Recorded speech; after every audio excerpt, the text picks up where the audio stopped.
Yo. Team. What it do? Fighting Fraud Friday.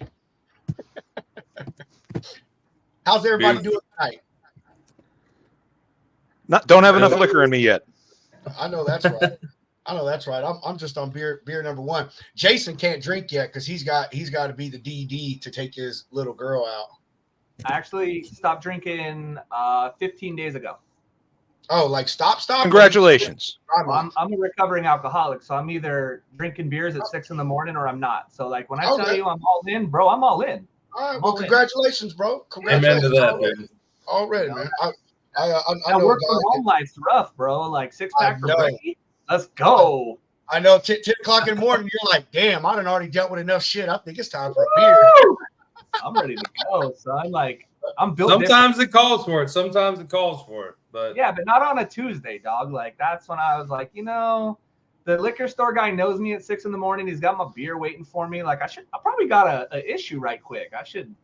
Been there. It's like, oh, I don't need your ID, man. I see you in here. By the way, here's our specials. This is how I feel about drinking. In the words of the great Robin Leach, you can't trust anyone that doesn't drink. Just because I don't drink, I probably drank more in 20 years than most do in their life. So I have the awards to show social proof. Yeah. I just know that, it's a problem. Like I don't know. John and I are ex-military, bro. So no. Dude, I could tell you stories. Oh my God. All right. So hey, we only got a limited amount of time with Jason here. So hey, my day was all right, just in case y'all are wondering. But we'll go into the news article. All right. Well, before we do that, since we got to make things quick, we'll do our quick sponsor break. AccuBid Pro, they have an app for all you owner operators out there. Allows you to input, track your expenses, allows you to understand your cost per mile, which is where you become profitable at, which in effect allows you to be able to bid better on your freight and pull in more revenue and pull in more profit. Incredible people over there. Jimmy Durden, incredible guy. He's going to be back on our show here soon, so be on the lookout for that. Don't be a victim of cheap freight anymore. Take back control.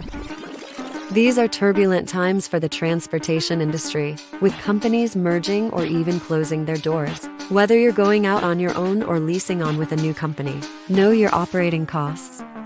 Look out for you and bid better with AccuBid Pro.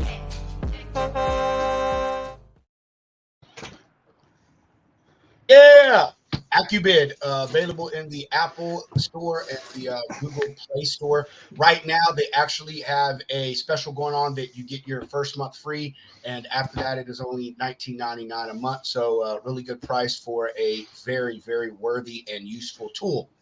So, moving right along, this news article, I saw this, and honestly, the only reason I want to talk about it is just because of the pure fucking stupidity that I think it is. And how people are just so full of themselves, man. So before we do that, Clay said, was laughing. I'm sure he was laughing about John's ugly mug, but we'll move on from that. And let's go, Hunter. Hope you crushed it this week, brother. Only thing Hunter's been crushing is beer cans. So, anyway, next victim right on the line right here. All right, moving on in.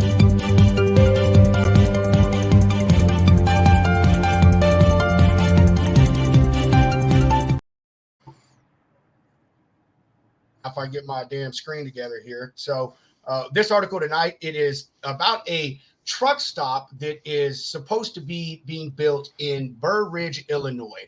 And these people are just up in arms over this truck stop. It is just absolutely going to ruin their community. They're all going to die. A public health hazard. I'm serious. This is their thing. Public health hazard. The shit in this story, it makes you shake your head, but it also it makes you laugh, man. So what it is there's a truck stop is going to be built by Quick Trip. I don't know if everybody's got those, but down here in Texas and Oklahoma and some other Quick places, Trips we are have. the king, man. Dude, I was just about to say. They're no Buc-ee's, but Oh no, Quick Trip is on point. But anyway, Dude, I'm from Atlanta, dude. Quick Trips, yeah, you can live out of exactly. Quick Trip. I love them, man. I'm with you. So anyway, there's a Quick Trip that truck stop that they're planning on building in this town, Burr Ridge, Illinois. And as you can see, I mapped and everything because I wanted to kind of show y'all what they were talking about, but well, Google Map ain't loading. Either way, it's in the middle of Illinois. Is where it's at, and where they're talking about building this truck stop is right here. This is where they're talking about building, right here behind this McDonald's, right down Next to the senior home, a few miles off of I-55. Yeah. That's what it says in the article. It says Illinois 83, which is this road, corner of Illinois 83 and 91st Street. So right here in this open plot of land, you can see right there. But anyhow, there have been 2,000 people in this town that have signed a petition to have this truck stop not be able to be built in their town. And you saw the headline of it was talking about, they were saying it's a public health hazard. So what they're saying is that, these trucks coming in, we obviously know they put out a lot of emissions, and they're going to be idling, but they're talking about how it is going to cause a health hazard to the residents around the area, the kids that go to two of the schools that are just down the street, and it's going to make the pollution in their area worse, which really right now it is non-existent. And they also said that it is going to be a traffic disaster, that it is going to cause congestion, and is going to cause problems for the school buses and the children and parents going to be dropped off at these schools right here. You can see there's this elementary school there, and then there's this middle school over here.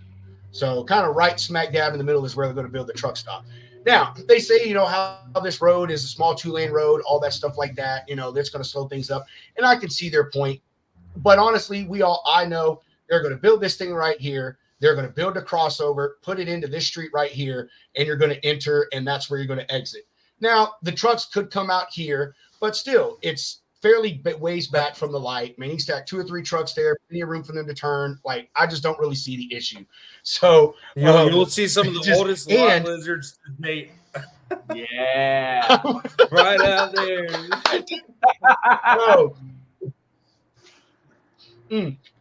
So the other part of this is something I think that they're missing out on. First of all, this town, it is quite small. I mean, there's really nothing to this place. So this right here, it's going to, of course, bring jobs. Hunter, you know what a Quick Trip is. Those things, man, there's got to be 50 damn people at least that work at those damn Quick Trips. So it's going to bring employment. That's going to also put revenue back into the city and the state, because you're going to have the sales taxes and the tax on the diesel. And it's also, in my opinion, going to put into the economy. Well, oh yeah, no, and good point, Jason. I mean, good point. Likely for real. But I also think that it's going to put into the local economy a little bit too, because I mean, look, you got the McDonald's right there. Here's a fast food place right here. There's other things in this city. If you're an old driver, you know that when you go to some place and you need to do something, you try to do it when you're going to stop for the evening at a truck stop. You know what I mean? Or when you're leaving in the morning. You need a new cell phone. You go to the truck stop, take an Uber, go to the store. Maybe you go park at Walmart, get some groceries, whatever, so have you. But I think that it's also going to be able to add to their economy a little bit, and like I said, bring revenue and such to the city, the county, and the state through the taxes. But it just goes to show you that as much as people talk about how much they love truck drivers and we need them, the second they try bringing a truck stop into your town, you're just anti-truck driver. Like the truck pollution is going to kill you and everyone in the city. And for generations, you're going to have cancer. And, it's the most ridiculous thing that I've said quite a long time. What? So here's my 2 cents.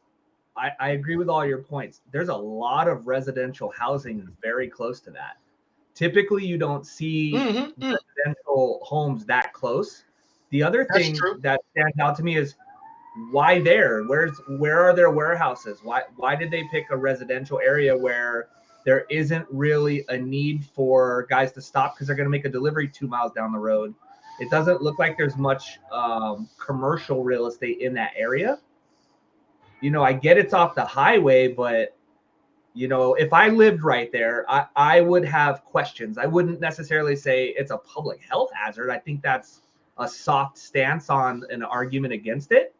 My concern would be noise pollution, actual pollution, and like logistically, why are we putting it in an area where it's not designed to be a more efficient, quick way to, like, you know, most truck stops are right off the highway or near commercial.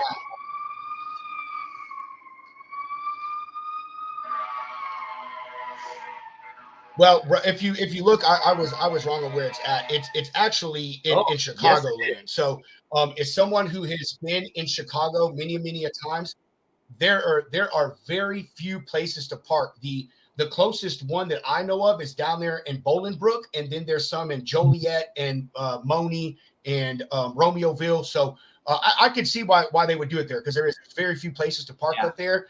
Ironically, now that I see this, it's like, dude, are you serious? You're next to one of the most major metropolises in the country, and you're talking about pollution? How many fucking people are driving up and down that highway by your house every single day? Like, well, here's the other problem too: is how big is that truck stop? How many trucks can it park? Let's say it can hold 50. I don't drive a truck, so I can't answer this. So maybe someone can educate me. How many trucks are pulling in looking for parking to find out they don't have it? And then you have a traffic jam of trucks trying to get in and out because there's no place for them to park. You know, when in the evening, it'll be a lot. It'll be a lot in the evening. Absolutely. Yeah. And so, you know, for me, I know that when I go down to Danny's truck stop in Tolleson, it's on 99th Ave and the 101 or the 10. If it's busy and there's no parking, those trucks park it anywhere they want around the outside of the place. So that kind of mitigates this scenario, because there really is no external parking outside of whatever lot they're going to have. Well, dude, that's happening here in Nashville too. You know, there used to be a huge TA truck stop right on Veterans Memorial right there. Is that closed now? Yeah, they closed it down completely. But it was a shit show, man. Shit. I mean, there was a couple hundred trucks there a day, and I mean, there isn't a single truck stop in this country that isn't a shit show, especially at night. You know, what's the latest statistic? There's only one legal parking space for 11 trucks nationwide. Yeah, but I mean, let's think about the times, though, man. Like, we're getting into the times of gentrification. Like, nobody wants to live out in the country anymore. You know, the suburbs are lame for, you know, these generations and whatnot. But like, it's too close, like, to these cities trying to grow. Like Nashville, this was a mile and a half from Broadway proper, and I've walked back across the bridge drunk as shit, slid down the hill, tried to get a sandwich, but there were a couple cats in there like cracked out, yelling at the cash register. Like, I'm just trying to get like a hot dog and, you know, walk back to my house. But like, I don't know. That's not going to be very economical for anybody in this situation. But big cities, especially like Chicago, that doesn't make sense. Listen, let's be realistic. It's just a bunch of liberal bullshit. Oh, am I allowed to say that on this show? Oh, yeah. I mean, Davidson County is as blue as it gets. Dude, all right, so hey, we gotta move on, because we only have Jay for a little bit here. We'll go through these few little comments real quick. I am absolutely sure that is Mr. Kyle Graves. Biggest week ever this week, bro. I don't know if he's talking about me or the company, but probably me. And if so, that's fucking awesome. I know we had some banger wins this week, dude, like some crazy wins. And then Vivian saying hello, and hi, Rob. Very nice. Thank you, Vivian. We appreciate you watching. But we are going to get on to the main event here. So Hunter and I, we started this with Jason. Jason came on, I don't know, about a month and a half ago to talk about double brokers.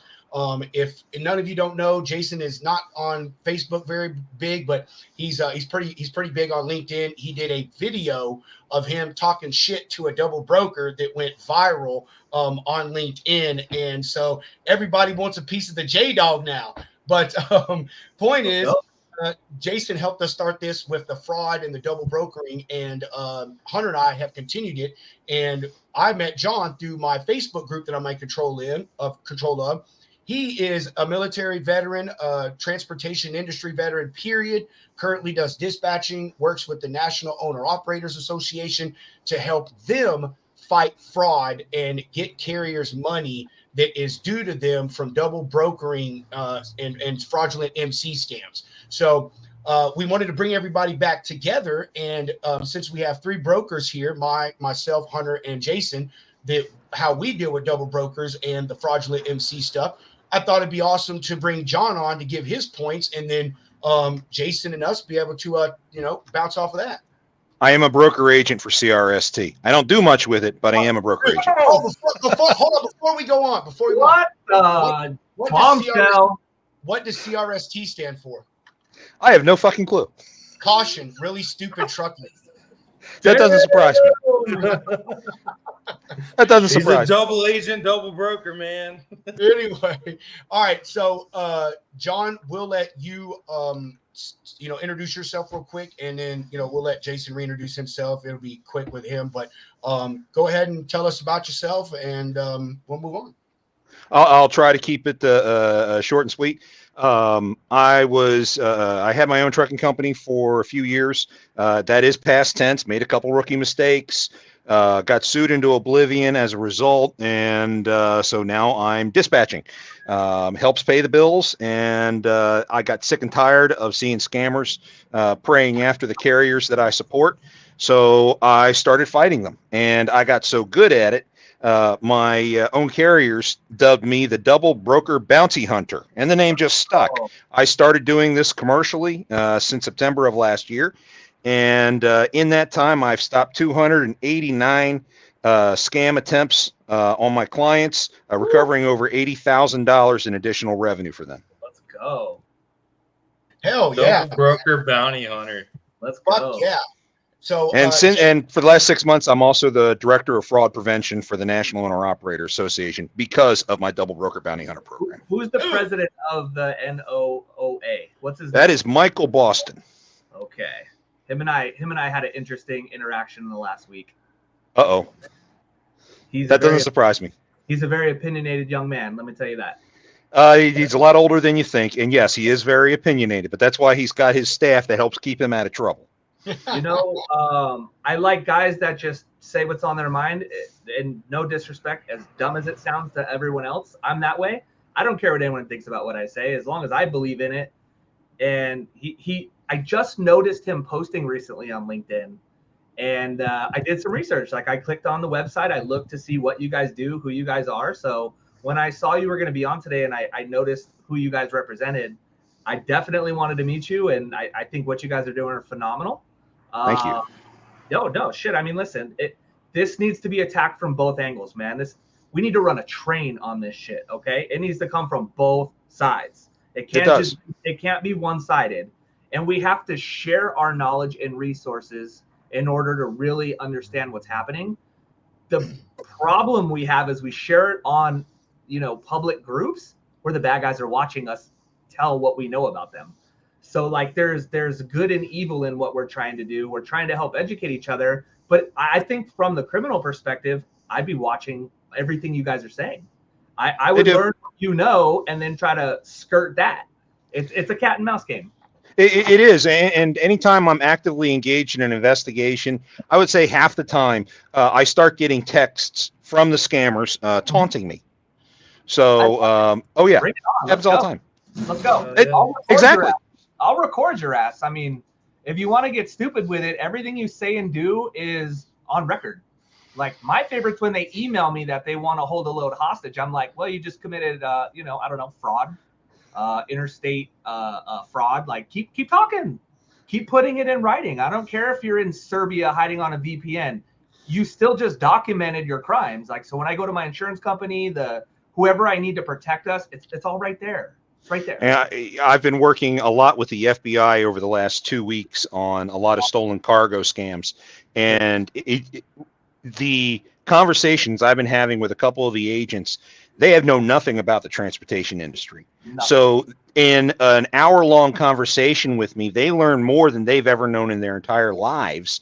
And we're together connecting dots on what each organization is doing to try to fight these things. Now, I'm not going to elaborate very much, but we now know of a stolen cargo ring operating out of Southern California. We know where they keep the cargo. Yeah. And that location is now under surveillance by FBI teams around the clock, documenting what's going on there before they go into it. Yep. Holy shit, John. That's Kyle, insane. I did just see something. I'm not trying to cut you off, Pedro, but I did see something about a ring that just got busted in Chicago where they were stealing, like, they have like a warehouse full of shoes. Like, it's and it makes sense because I have, as an international guy, I've gotten a lot of opportunities for stuff from, that's coming from China, that's going, from California to Chicago, and like, you cannot compete on that. But it is, you listen to Jason's video, like we were listening to earlier. He said, buddy, I grew up with all these guys in Glendale. Ain't nobody out there in Glendale growing up together except for that ring of fucking Armenians or whoever it is now. Like, that's incredible, dude. You are on a path to really crush this. Like if only, and I think Jason would agree with me, if only we can get FMCSA involved. FMCSA sticking there with their head in the freaking sand. They're granting authorities left and right to anyone who even halfway qualifies. If they would sit there and just do their freaking job, well, they have no half of this would go away. If you find a way that they could monetize it. That's the problem, is they don't want to, like, 500 new MCs are issued every day. Convoys. Is that the number now? Oh, man. I'll pull up Carrier 411 right now, and I'll tell you the last 7 day stats. Give me a second. On average, it's 500 a day. It's usually about 3,500 a week. You're telling me. You got real companies trying to sign up for DAT, and they're busting your balls about a phone number not adding up. Like we're in a freight recession. People can't find drivers. That were Convoys going out of business. Meadowlark, 500 a day. Is anybody who's paying attention to this shit going ding ding ding? Hello, where they? hello, McFly. Like, what are we doing? I get that they want to make money. They are over complicating a process that's really simple. It's really not difficult. They're not verifying these people are United States citizens. They're not verifying that they're in compliance. Or that they even exist in the United States. 100%. And so now when I'm doing compliance on the back end, I've got to do IP address checks like a fucking investigator to see if they're in America. And I'm going to tell you what they do. They use a VPN out of New York City all the time. I actually keep track of the VPN numbers as I'm looking at stuff. I've seen 40 or 50 companies use the same VPN. So it is what it is. I mean, if you're not paying attention to that stuff, it wouldn't be on your radar. But because I look at it so aggressively, I start to see patterns. And I go, you know what? I got to document this because I'm going to forget this. So I've got a list of VPNs. And a lot of them are used by the same people. And, if you sign up and your VPN says you're in America, cool. If I send you a rate confirmation, but you didn't use your VPN to sign it, it tells me where you really are, your ass is getting bounced. If you're not in America, you're not on my load. Now, dude, John, that's something you could use for the FBI right there. I'm not saying that people that aren't in America aren't trustworthy, but if you would have told me up front, if we could have had an honest conversation and built a relationship around trust, it's very different. But when you're masking who you are on the front end and you're dumb enough to forget to do that on the back end and I catch you, deuces. I don't have time for that shit at all. Bravo. So I want to, Jason, after you leave, Lauren's first question, but here's her comment. She has a carrier whose MC number is the same as a scammer.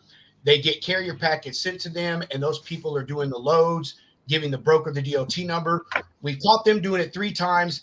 Any advice? And also the guy that she is talking about will eventually have on the show. His name, I'm assuming, Lauren, that it's Roger Pennington.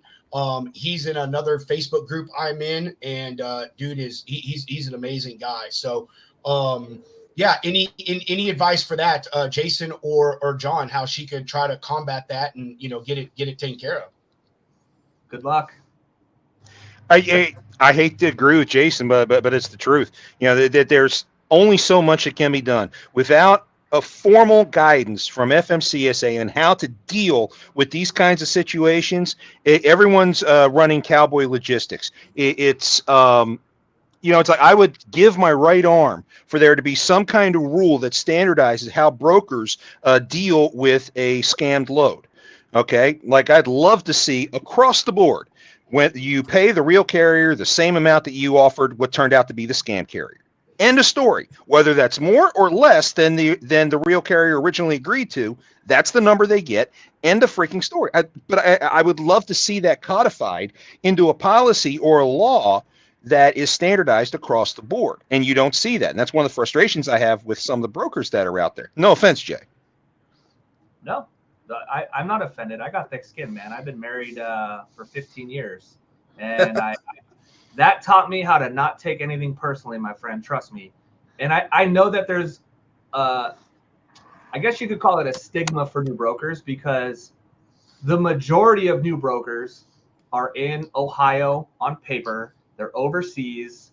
Their shell companies ran out of that bullshit in Wyoming where they can hide underneath that umbrella of protection designed for that very reason. We've just allowed the FMCSA's basically allowed them to build shell companies without knowing who the owners are. And they buy 10 MCs at a clip. And when one bounces, they roll into another one. Like, listen, I grew up on the streets. I hustled my ass off, both good and bad, when I was a kid. I think like them. Like, I try to put myself in their shoes. Like, if I was going to do this, how would I do it? And then I try to reverse engineer how to prevent it. But the door's open, dude. It's like in Arizona right now, right? If you steal something and it's under $400, you get a ticket. That doesn't discourage people from jacking shit from QT in the grocery store, right? You basically just said, hey, there's no consequences here. Don't worry about it. Half the time you call the cops, they don't even show up. They're like, what do you want us to do? They stole a bag of chips. Fuck it. Dude, I'm going to throw punch you. If that's my store and the cops aren't coming, I'm fucking chasing you down and I'm going to throw punch you. Like, the FMCSA needs to get their shit together, period. Without them doing that, we're all screwed. It's all just makeshift as we go. But without that stopgap, we're screwed. You know, NOAA has a monthly meeting lined up with Pete B in Washington. Okay, and one of the things that we did a couple of months ago, I had, use your term, reverse engineered a scam where one of my own carriers lost their MC number. They lost control of it. Someone filed a fake MCS 150, changed the phone number and the email address for verification purposes, went and changed that information in my carrier packets, in RMIS, so that the real carrier will never know that it happened. And I caught it. I caught it while it was happening. I reverse engineered it. And that's when I figured out that the bullshit that DOT talked about when they had a data breach back in March of this year, DOT only said that they lost control of employee data. That is all they said they lost control of. It's bullshit. They actually lost control of DOT PIN numbers as well. And those DOT PIN numbers are available on the dark web today. And that is one of the ways over the last 4 months that these scammers are stealing good authorities and just literally taking them away from the people who own it. And it was because we called it out to Pete Buttigieg's office that they stopped doing electronic MCS 150s. Now they have to be mailed in so they can be scrutinized. That's scary. It's scary because it's so easy for them to manipulate the data and steal your identity. But the second you try to call them and prove you are who you are and it raises a red flag, now they want to, the bureaucratic red tape. It's like, well, how do we know you are who you are?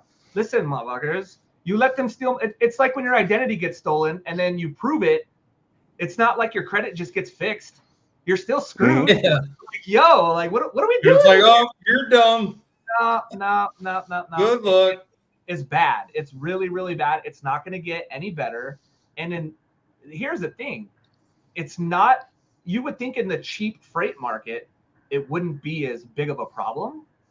I think we're just catching it more now. During COVID, nobody knew how bad it was because the rates were so egregious that you didn't really catch the middle stuff because the rates were so awesome. Nobody was really vetting. Everybody was making stupid money. If you got smacked, you had the money to pay it.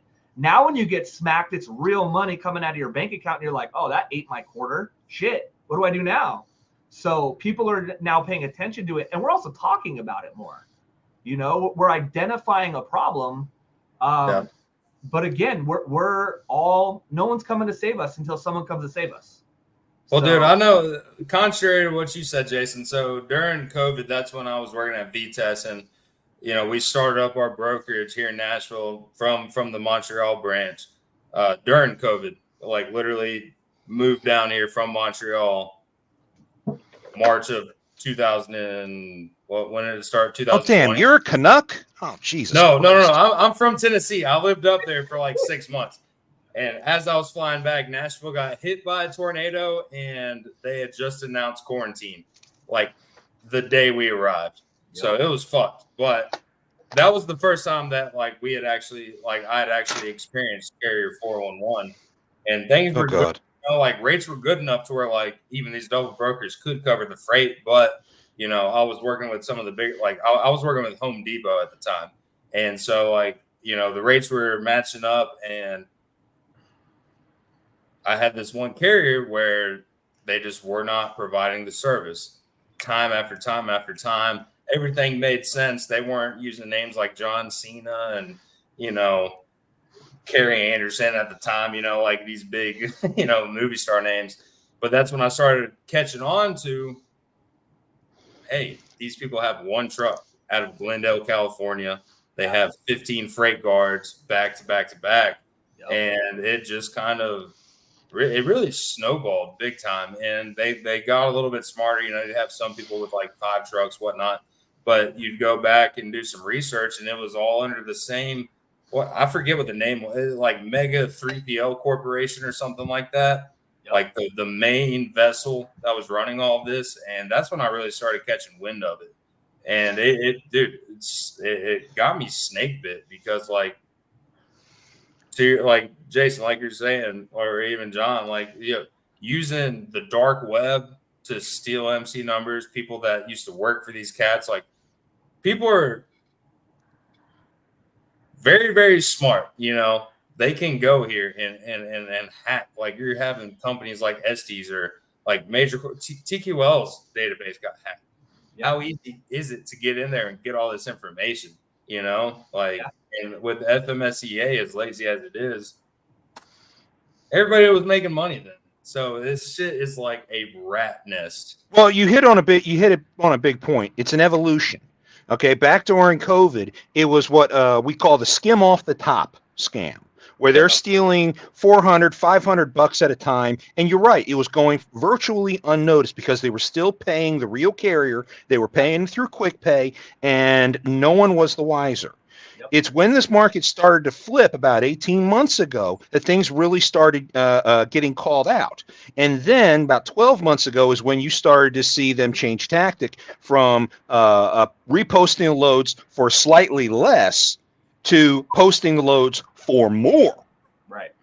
And that is the red flag that says we're never going to pay the carrier. Good fucking luck.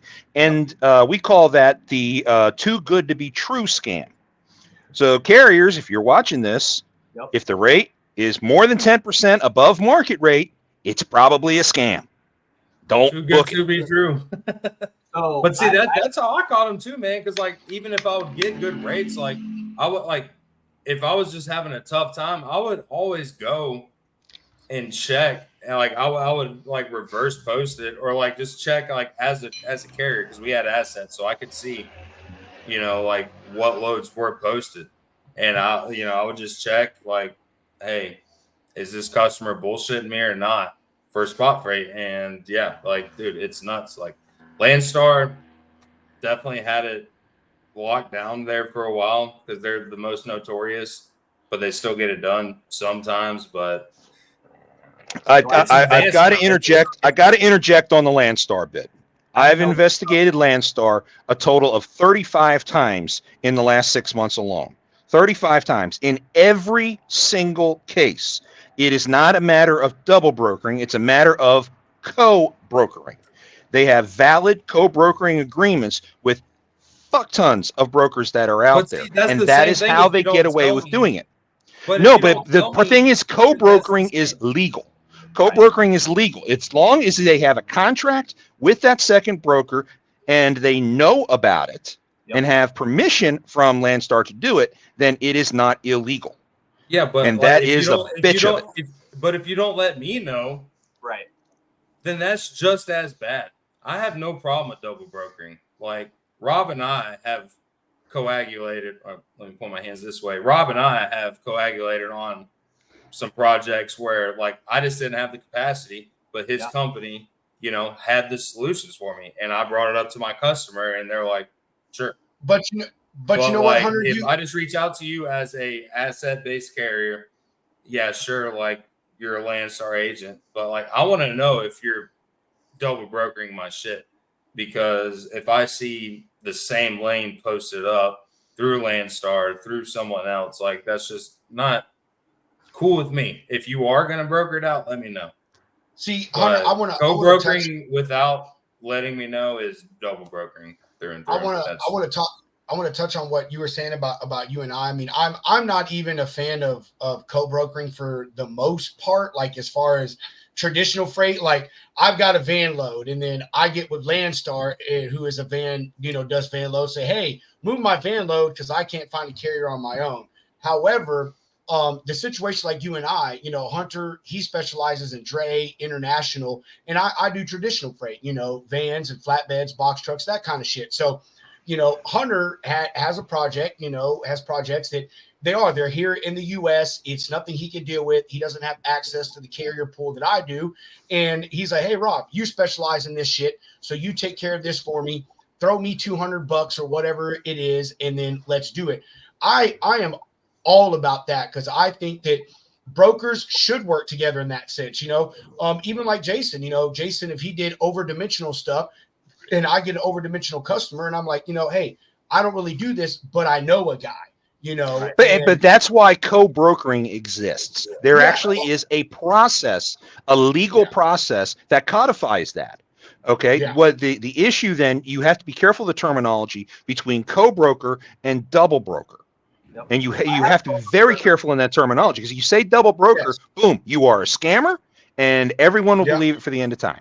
Well, see, if you don't communicate with me as the person that's providing the freight, selling the freight, then I see that as double broker. However, if you tell me, hey, I have a buddy that is also a broker that has this, you know, capacity, is the guy for this, we can meet you at your rate, we can get this done. Sure, that works. But if you're going under the table like, oh yeah, I got trucks. Jason, go ahead. I know broker that sucks. Go ahead, Jay. I know we don't have you much longer. I have 4 signed co-broker agreements with other brokerages. They're legal. They're on the up and up. The carriers know. There's full transparency. The shippers know. There's trust among everybody in the process. And listen, on one hand, if you need someone else to cover a truck for you, how good are you at your job? Like if it's like you said, if it's a 1-in-1 dry van load in your backyard and you're either just lazy or not good at your job and you co-broker, go work at 7-Eleven and sling Slurpees. Don't stand in my way, right? But I have deep capacity in a couple of lanes that another brokerage has a tremendous amount of freight in that they never touched on. That it's simple. It's a very simple process. They auto tender. They don't worry about it. It's taken care of, and everybody is on the same page. Now, when it comes to my agents, when we onboard a new carrier, I require them to put an alert on DAT immediately after they book a load, so that if loads start popping up in that same lane, I want them to spend 10 minutes looking to make sure their load's not reposted. It's our job to do due diligence, both on the front end and continuously. So I wish all brokers were like you. Well, it's my money. Right now, it's my money. My kids are in the other room. If you steal my money, you're taking food off my daughter's plate. That's when I become a dick. So let's not get to that point. Let's just protect it on the front end, set good SOPs and, expectations with the agents. Because listen, if you get your shit stolen, your customer is going to be pissed. You could potentially shut your whole book of business down. It's not just me. It's also you, right? So we all have skin in the game. But for me, I spend 1 hour a week on a Wednesday randomly, and I'll go through my entire load board of all my agents, and I'll look at their loads that are just booked, and I'll go on that to make sure their loads aren't reposted. Like, I audit that stuff myself too, because I know they can't always do it, but I'm always on the hunt just to stay fresh, just to stay in that. I don't want to get complacent, because the minute we get complacent, it takes one stolen load to shut a company down. You mentioned that all the stakeholders in this have skin in the game, and you're absolutely right. But what I want people to understand, warehouses need to step up also. They need to sit there and improve their sign-in procedures. Make sure they're recording the MC number on the side of the truck for every freaking load, so that when something does happen, Jason, you or myself, while conducting an investigation, we can go to the shipper, we can get the shipping BOL and see who the real freaking carrier is from the get-go. If we can find that, then we can prevent the scammer from ever getting paid. If they sign it to Guard Shack, if I owned a warehouse, I would have cameras that aren't, from 1997 on dial-up. Because I've pulled cameras from some warehouses, and I'm like, why did you even spend money on this shit? You should be able to, dude, if you can have red light cameras that show my picture, you could take a picture of the front of the cab, the side of the cab, the license plate. Why aren't the drivers required to check in with an ID? It's that simple. It's that simple. That stops that stopgap. The problem is some of these warehouses have been infiltrated with some bad people who allow the bad stuff to happen. Now, obviously, it's a very small piece of it, but you cannot convince me that there is not multiple fucking layers, from shipping managers who want kickbacks to truck stops to warehouse guys. They are organized. They have information coming in from all angles. How do you think the expensive shit gets stolen? How would you know it's inside a truck? Someone told you. Somebody told you. It's that simple. You didn't guess. You're not out there just banging locks and going, what the fuck's in here? No, dude. For the most part, you're right. But the flavor of the month right now in these scams is Amazon. I am seeing Amazon shit double brokered left and right like there's no tomorrow. And it's because Amazon doesn't care. And Amazon does not have a good mechanism to defend themselves from these scams. And what's happening is these scammers are booking these loads, taking the trucks, rewriting the rate confirmation to a second carrier, and having it diverted to a local warehouse for them to open the trailer, see what the hell's in it, and determine whether or not they want it. If they want it, then they ransom the stuff back to Amazon. Or if they don't want it, they create yet another rate confirmation for yet another carrier to then finally take it to its final destination. Of course, never paying the carriers the entire time. Yeah, that's the thing that we've been seeing a lot lately, and it's mostly Amazon. Yeah. They have a huge inefficiency problem. And, look at Convoy. I hate to use them as an example, but they were so big that if you didn't shore up the process as you scaled to the top of the mountain, you left, a lot of opportunity out there. And before you catch it, it's already wide open and exposed. How do you fill that void? So Amazon, if Bezos really cared about his newly created supply chain, okay, he could hire me, and I would happily go through and sort out his entire thing. I'd probably take $50 million while I'm at it, but it needs to be secured. Otherwise, this will continue to happen. He will lose money, and until he sees that he's losing money, he ain't going to do a goddamn thing about it. How much do you think they paid in ransom that nobody knows about? Because I guarantee they pay it every time. That's why it's happening so damn often. 100%. So I want to touch on the Amazon thing real quick. So as y'all know, John, you and I met in it, but I have a Facebook group with 43,000 people in it, and I have a little army of folks in there that are helping me fight fraud. On the Amazon note, I will tell you, I wait for everyone, or I make everyone let me approve their post. One of the things that I no longer approve posts for is anyone that says run Amazon loads. And dude, I get at least 3 or 4 of them a fucking day. Here's another thing that I have stopped allowing, which I get umpteenth post for a day is people wanting to buy or sell MC numbers.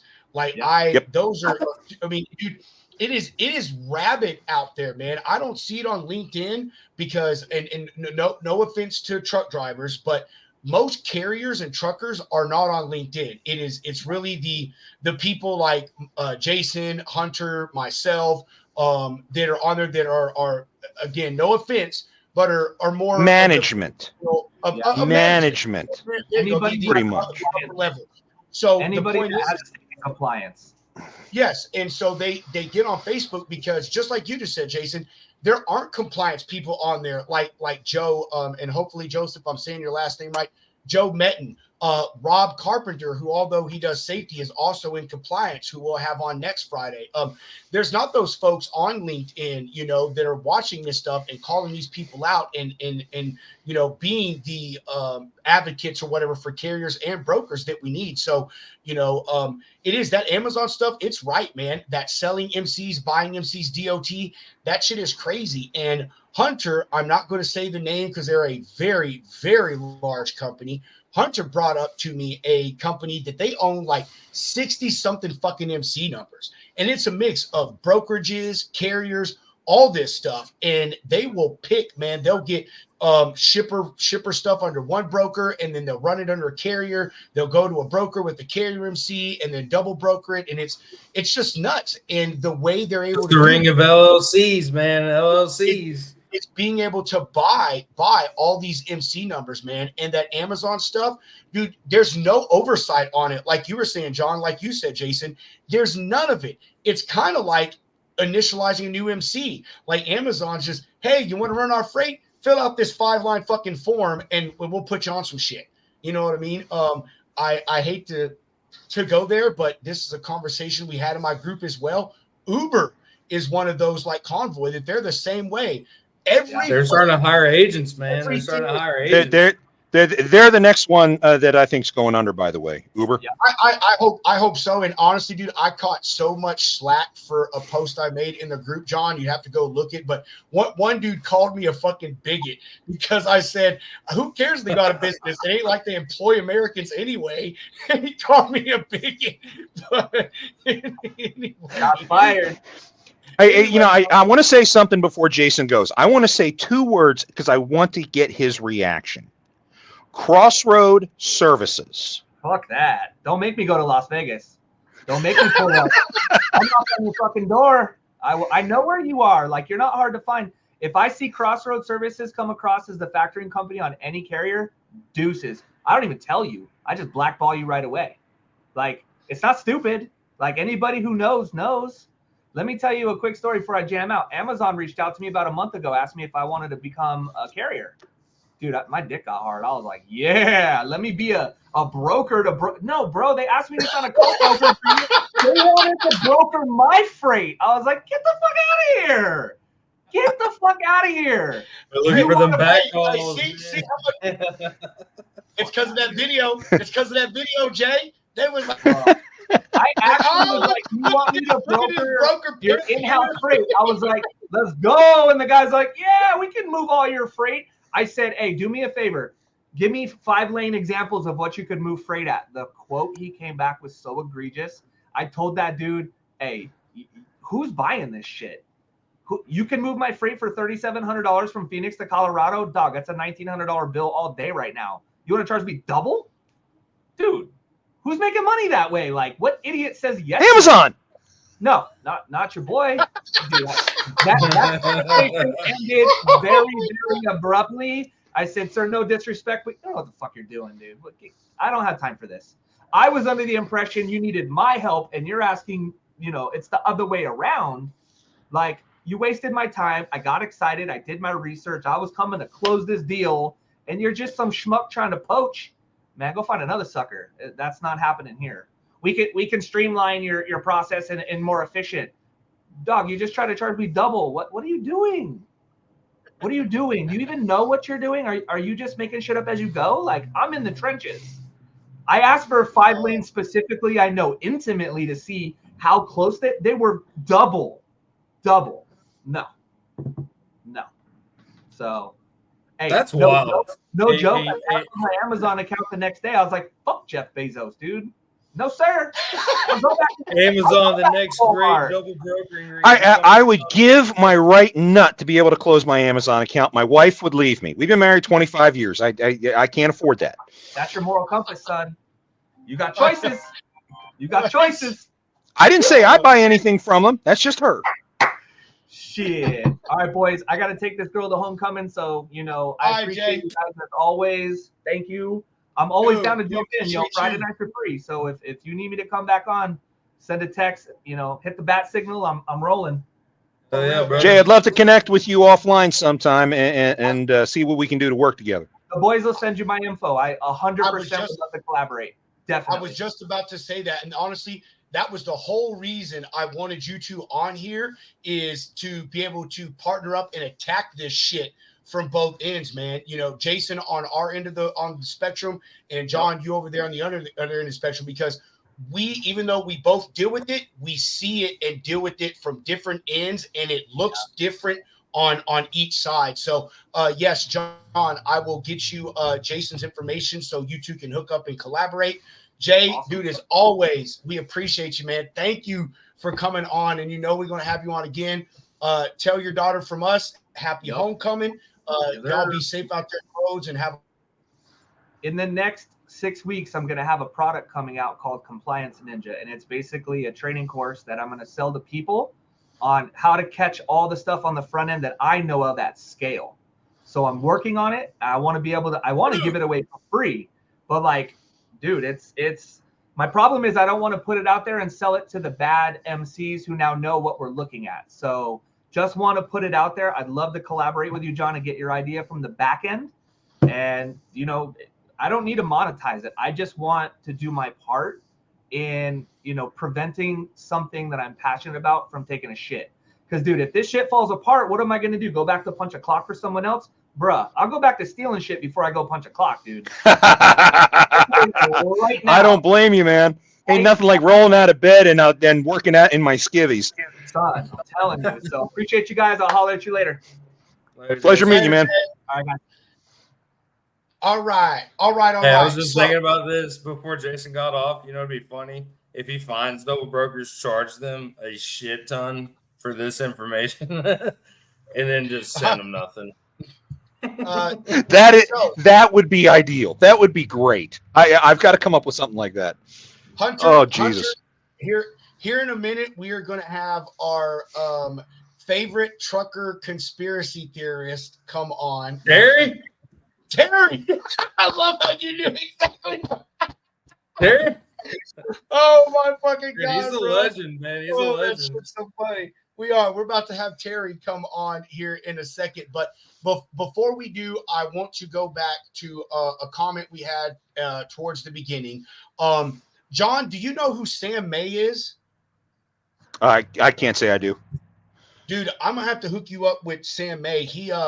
He runs or has a massive Facebook group as well that is geared towards dispatchers and teaching them legally how to do things. And dude, he's got a whole group of us in there, man. Brokers, carriers. I think between the main group of us, Terry included, there's probably 100 years worth of fucking experience between all of us. But I got to hook you up with him. Point is Lauren. Lauren is someone that I met through Sam's Facebook group, and she is now in my group. And she actually had the first good question. And I think this is obviously geared towards you, John. So I wanted to reach back to it because I told her that I would, and see if you had some input to her on this one. It's very difficult to actually prove to a broker on first contact that you are legitimate. One, it helps that if English is your primary language. No offense to dispatchers out there who are from other countries. I have met some fantastic ones that are from other countries, including Pakistan. But there are when I am sending emails as a dispatcher, I've got a disclaimer at the bottom of my emails that specifically states that I'm representing one specific motor carrier for this particular load. I am operating within compliance of MAP 21 and 49 CFR and the new rules posted by FMCSA regarding dispatch services. If you have any questions, please contact the carrier owner that I'm representing to verify my identity. And that disclaimer is on every email that I send out. I find that usually gives me enough credibility at first go that everything goes. And I can tell you right now, 50% of the time, when I'm talking to a broker for the very first time, they do call the owner and verify my identity. And I'm glad they do. You need brokers to be vigilant, pardon the pun, that's the name of my company, Vigilant Transportation Services. You have to be vigilant in trying to make sure you're doing business with real people. It's a great question, by the way.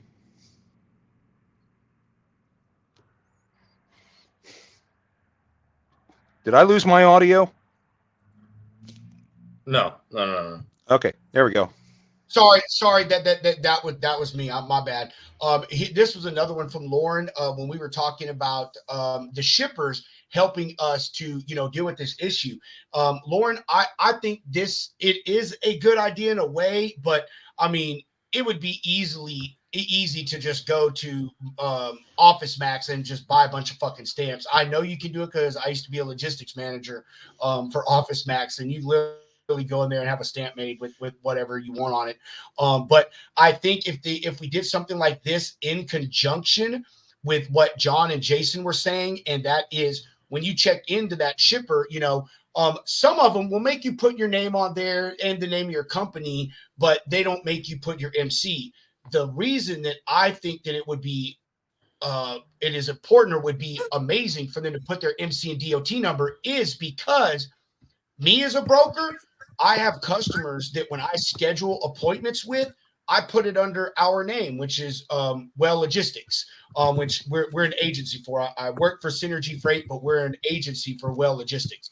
So I will tell a carrier, hey, when you check in as Well Logistics. But of course, all of my rate cons and all our emails, they show well, so nothing pops up. But it would be nice if when they did that, they would put MC numbers and stuff, and shippers would on the documentation, put, hey, this is the MC number and the truck name on the side of the fucking truck. And so that way, when we get the POD or the BOL from the carrier, we can see that. I'm all for the stamp thing, but I think there needs to be several other layers to it than just that. Was that Laura? Can I comment on that one? I would say yes. Lauren, yes, by all means, have every single one of your carriers do that. And the reason why I say that is because when I'm investigating a double broker event, I'm always contacting the shipper and asking for the original BOL that the shipper sends. We know that the scammer, once they get their hands on your final POD, is going to Photoshop that stamp out. We know that. But if I can get that off of the original BOL and take that to the real broker, I have just improved my credibility 5,000% on a case that I'm working. So I say from an investigative standpoint, yes, do that. It will help anyone who's investigating the situation, whether it's the broker or myself or even the FBI, because the FBI is starting to get into this stuff, folks. It'll help. In fact, I recommend that for any carrier. So, John, I gotta ask. Sorry, I had to. How did that beginning conversation with the FBI go? Did you just call the FBI? Did you know a guy? No, actually, it was the carrier who connected me with this one particular agent. I can't go into many specifics. Oh yeah, it was a Amazon cargo. It originated out of Wisconsin. The carrier realized by the time they got to Arizona that something was funny, and they went and they put the cargo into storage right then and there. They tried to get a hold of the broker that that they originally booked a load with. They thought it was Varstar, but because it was on Varstar paperwork, but of course it was doctored. The email address on there was not the right exchange for what Varstar would use. So once she realized that, she put it into storage. So with it in storage, she started reaching out to everybody and their brother, including the FBI, expecting to see that cargo was stolen. And she didn't want to be accused of stealing cargo. So she did herself a solid reporting that to the FBI. I got my hands on contact information to that agent, and he and I had a conversation this past week while we're still trying to get a valid rate confirmation from Amazon so that this lady can go ahead and finish delivering the cargo. But what I asked her to do was to open the trailer, look for shipping labels on the cartons. And that's what told me that the originating location was Wisconsin. She picked up the trailer in Joliet, Illinois. And when I called the people who manufactured the stuff, who authorized the shipment, they were like, the cargo wasn't in Illinois. I'm telling you, I'm saying, yes, it absolutely was. It wasn't supposed to be. They're like, I've got the BOL right here. It was delivered. No, it wasn't. Because I here is the order number. Here's the picture of the PO number. And this is the storage facility it's at in Arizona today. So no, it never did deliver. You paid a scammer. So once I got connected with that agent, we started comparing notes as to what's going on. He's dealing a lot with the ransom cargo. That's what's brought the FBI into this. So I'm educating them on how they go and double broker the loads to begin with, so that they can start looking for patterns and looking for ways to determine whether or not a cargo is in the act of being stolen. So that's really how all that came about. So now I'm educating the FBI. So you're the first person that has gone to the FBI to bring this to light. There's going to be a documentary about you. I would be fine with that. It's great marketing for me. But at the end of the day, I would not mind being a consultant to the FBI to help them deal with this. I wouldn't mind being a consultant to FMCSA to help them deal with it. I would not mind being a consultant to any of them to deal with it. Let's face it, I got bills to pay. It seems like whoever works in this has never, they have no fucking clue what's really going on up here. They don't. It's like a GM that's been out of sales for 5 years. You ask him for a help on a call, and he's like, "Well, have you tried sending them some letters? With some collateral?" I was like, "No, dude, that's not going to work." But yeah, okay. I mean, that's. Bring it on track, go ahead, Rob. Go ahead, Hunter. Finish your thought, and then I'm just out here spitballing, dude. I'm amazed. This is cool. Before we move on, I'm going to talk about something similar to your FBI situation here in a second, John. But before we do, we need to take another quick sponsor break here. AccuBid Pro. Y'all hear me talk about them every single night. I'm telling you, I really can't say how amazing they are. It's not just because they pay for our show, but just because it really is an amazing application. I am on LinkedIn and Facebook all the time telling carriers, stop fucking chasing the big number. Who gives a damn if it pays $5,000? If it only pays $1.65 a mile, that's not what your cost per mile is. You're losing money. The app AccuBid Pro, it does exactly what I tell people they need to do, or tell carriers they need to do. And that is figure out your cost per mile. When you know how much it costs to run your truck per mile, you are able to then know where your profitability starts. And that, as a business owner, is the most important thing, whether you operate a truck or you own the fucking ice cream shop on the corner in your neighborhood. Knowing where you start making money at is the most important thing. And this app, which is available in the Apple Store and the Google Play Store, is going to help you do that. Currently, they have the first month free.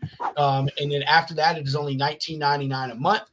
Go download it. And it is it's got a lot of stuff into it. I'm telling you, it's a lot more than just a QuickBooks type thing where you enter in some information and it spits out a number. It's got a lot of great tools in there, and I think is really something that every carrier should have out there. And again, I'm not saying that just because they advertise on our show. Don't be a victim of cheap freight anymore. Take back control. These are turbulent times for the transportation industry, with companies merging or even closing their doors. Whether you're going out on your own or leasing on with a new company, know your operating costs. Look out for you and bid better with AccuBid Pro.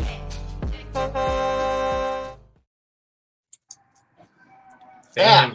Dude, there you go. I do have to ask one question about your sponsor. One question. How good is it for dispatchers? I'm always trying to calculate my carrier's cost per mile. Always. Every week. It can be used. It can be used by a dispatcher 100%, man. All you have to do is be able to have access to all of their revenue and expense information. You know, when they buy a fucking wiper blade, you know the cost of that, you know. So it can be used. You would essentially be their financial advisor. Like, yes, man. And how much you want to make a month, how much you spend on gas, like how much you need for food, XYZ. Then you can put it all in there. It's a pretty suave system, man. Jimmy Durden. Dude, let me tell you how cool it is. So it isn't just inputting, you know, the revenue and expenses, and then figuring out your cost per mile. It also has a tool in there that, say you're booking a flatbed load from Houston to Lawrence, Kansas, which is actually a load that I just did on my own. You can go in there, enter the information for that, and it will tell you specifically for that lane what you need to bid. It pulls data from fuel stuff and all these other things. It says, hey, this is what it's going to cost to run this lane. So this is what you need to bid it at. And it doesn't just tell you, hey, bid it at your cost per mile. It just takes your data that you put in there for your cost per mile and the data from the load boards or the rate stuff, and it spits out and says, bam, this is what you need to rate this fucking load at. John, if you want, man, the info run across the screen there, that goes to our buddy Jimmy Durden, who designed the app. Man, email him if you want. I can shoot you his cell number. I've got that. He's been on the show. We'll have him back. He's a fucking incredible dude, John. Like, he really is. Guy really just wants to help the kids. I definitely would like to look into it, because every time I get a new dispatch client who comes to me, the very first thing I do while in the initial call is I try to go over their fixed and variable costs to determine what their general cost per mile is, because 9 times out of 10, they do not know. That's it to the team, man. That's it to the team. And like the example that Jimmy broke down for us when we had him on the show, like, dude, if carriers or like owner operators or even dispatchers like yourself use this, you would win so much more freight, like insane amounts, because like what DAT brings on is the rates you see there are from brokers and from carriers.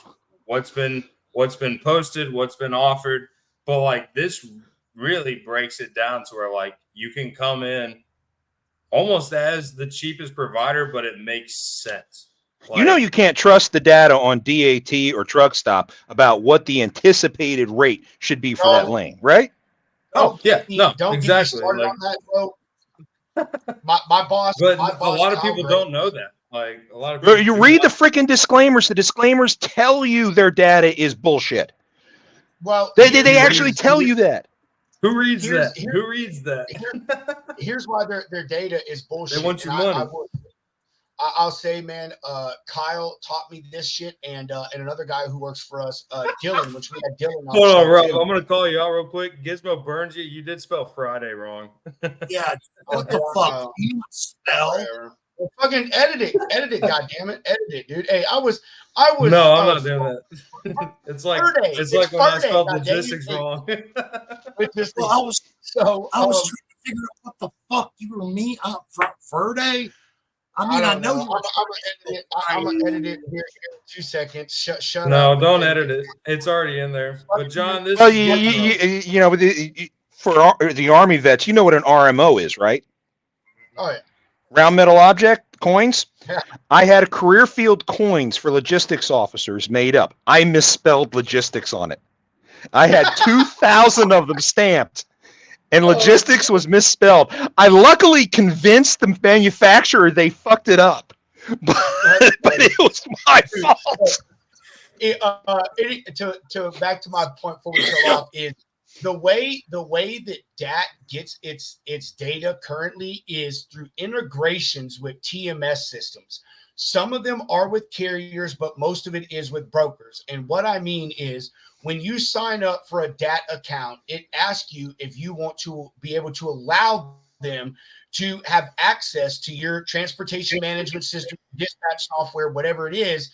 And what it does is it takes what you got for the load and what you paid the carrier for the load, and it pulls that data together and it pulls an average out of it. And that's how they do their rate view. Here's the problem with that. 95, maybe even 99% of that data comes from brokers. Here's the other fucking kicker.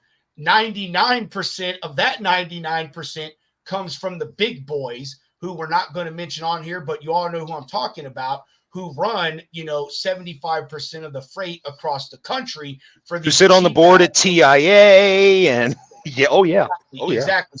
So us smaller guys like us over here at Synergy, I'd have to pull up the data and see how many loads we run a month. But let's just say for us, for the smaller people who are running 500 loads a month, our data doesn't amount to shit in the average when they're pulling the data from the big guys who are running 3,000 or 4,000 loads a month. You know what I mean? So you're 1,000% right, John. You really can't trust that rate view. The shitty part about it is it's the only tool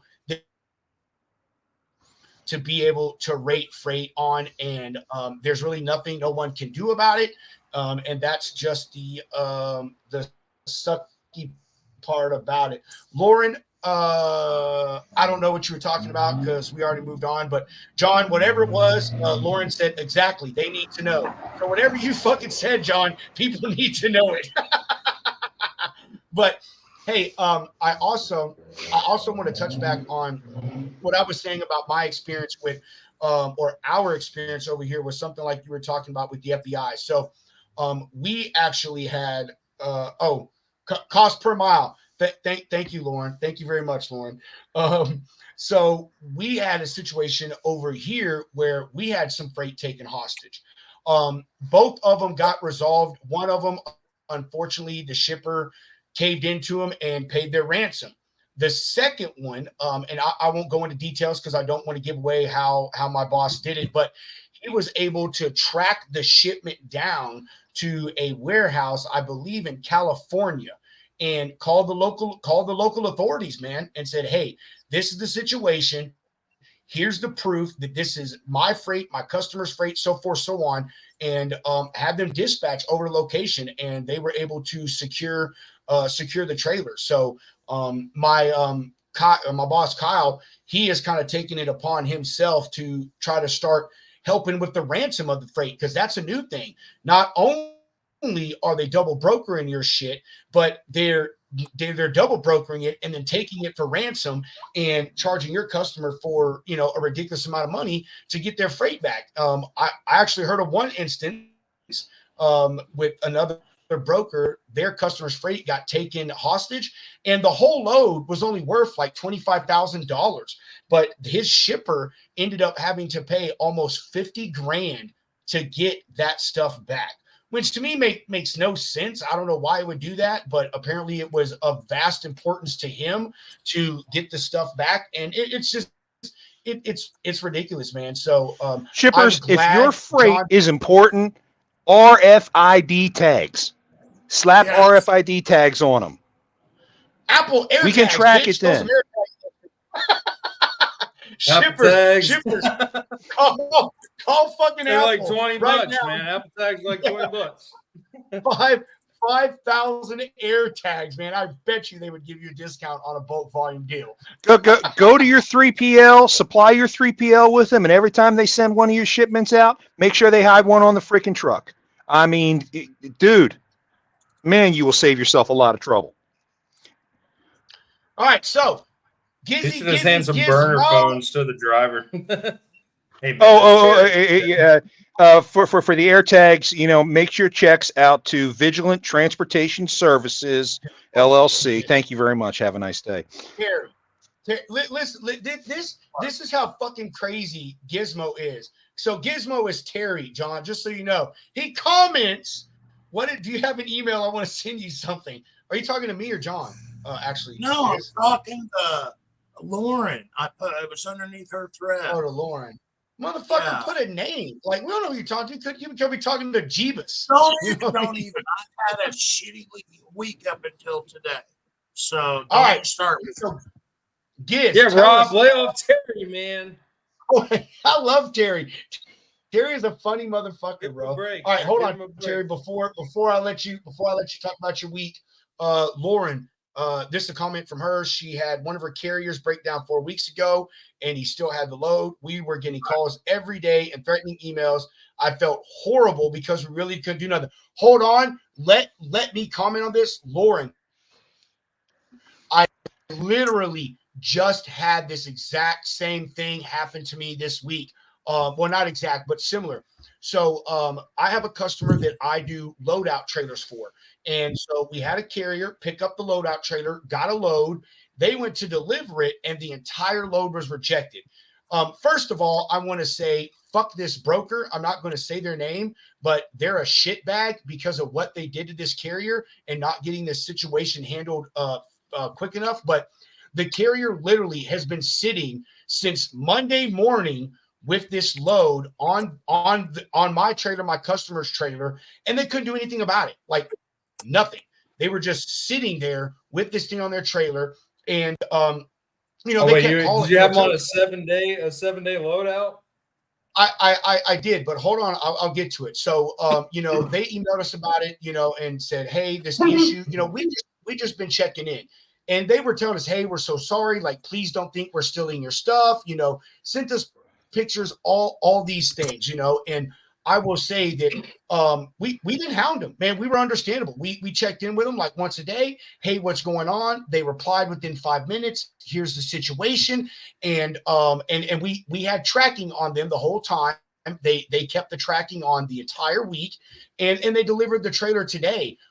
So I will say, Lauren, I'm sorry that happened to you. As a broker and someone who also operates a truck and has been a driver, I understand that shit happens. When it comes to us, if you break down and you say that if you say you're going to be late to my drop off, all I ask is, hey, send me a ping from your driver's phone showing where they're at.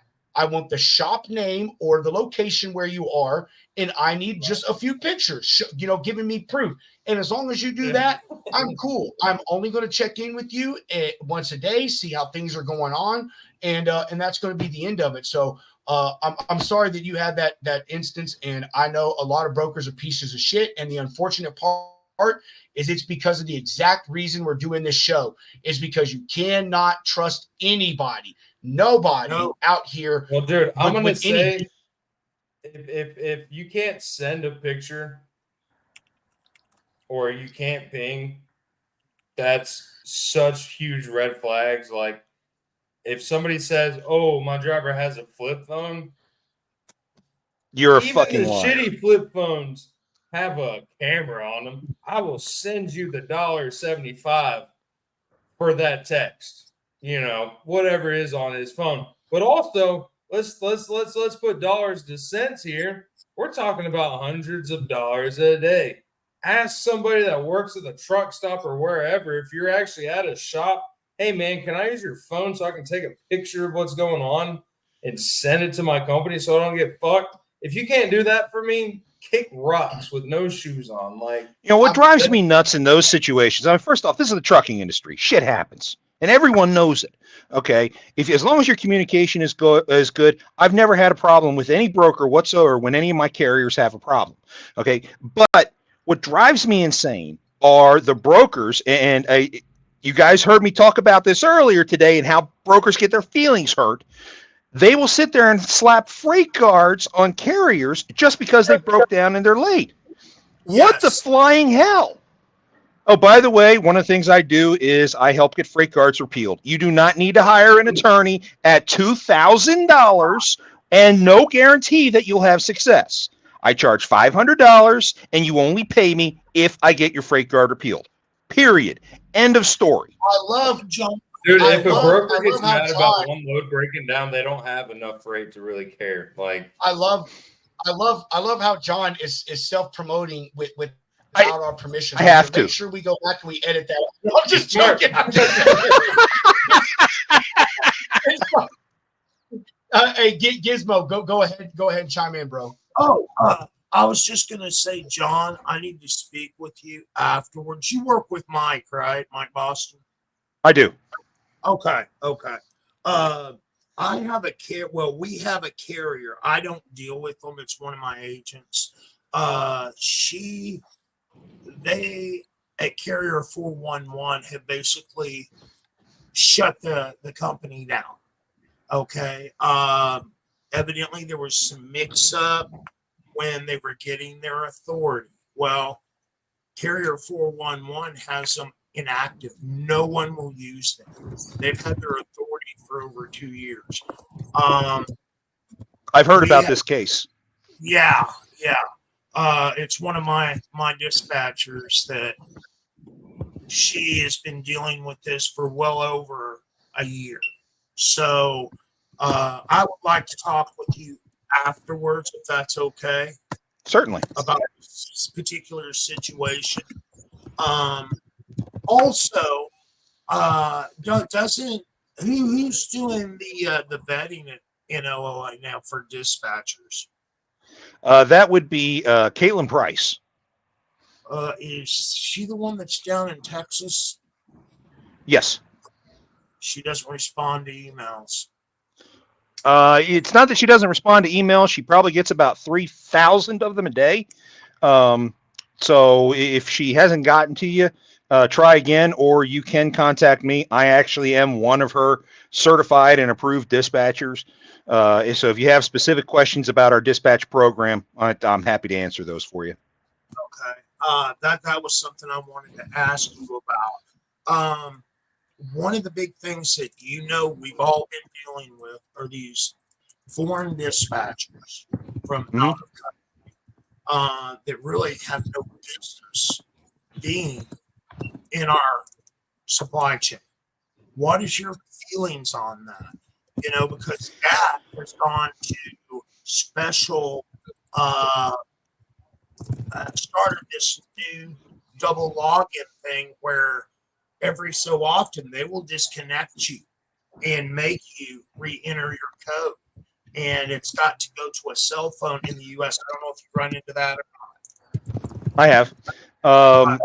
There's one of our certified dispatchers. I'm not going to use his name here because he catches a lot of crap by being a Pakistani operating out of Pakistan. He was educated here in the United States. He understands U.S. geography. He knows where everything is. He understands the U.S. transportation industry exceptionally well. He is one of the best dispatchers I have ever come across in my life. He is fan-freaking-tastic. There are good ones out there. Okay. I also know of military spouses who, in order to make some money, are dispatching from foreign countries, Germany, Korea, Japan, and that's how they make an additional living in addition to what the military is paying the spouse.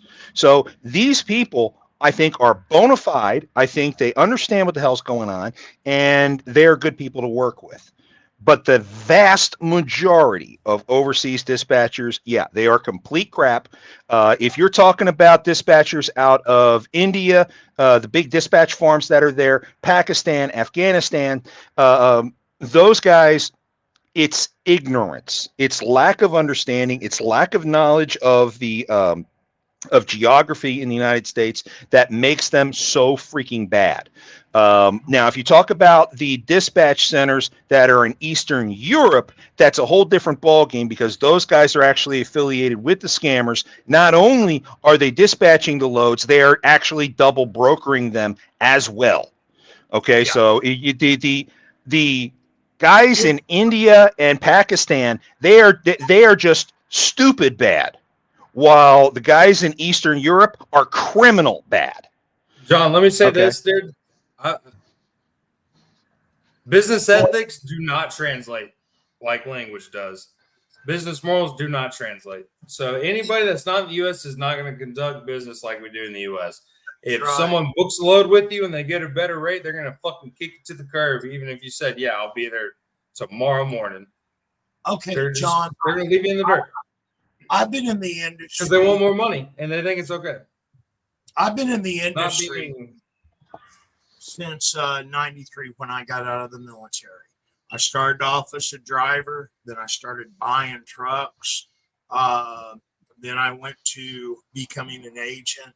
Kind of worked my way through the logistics, up into the ladder of where I'm at now.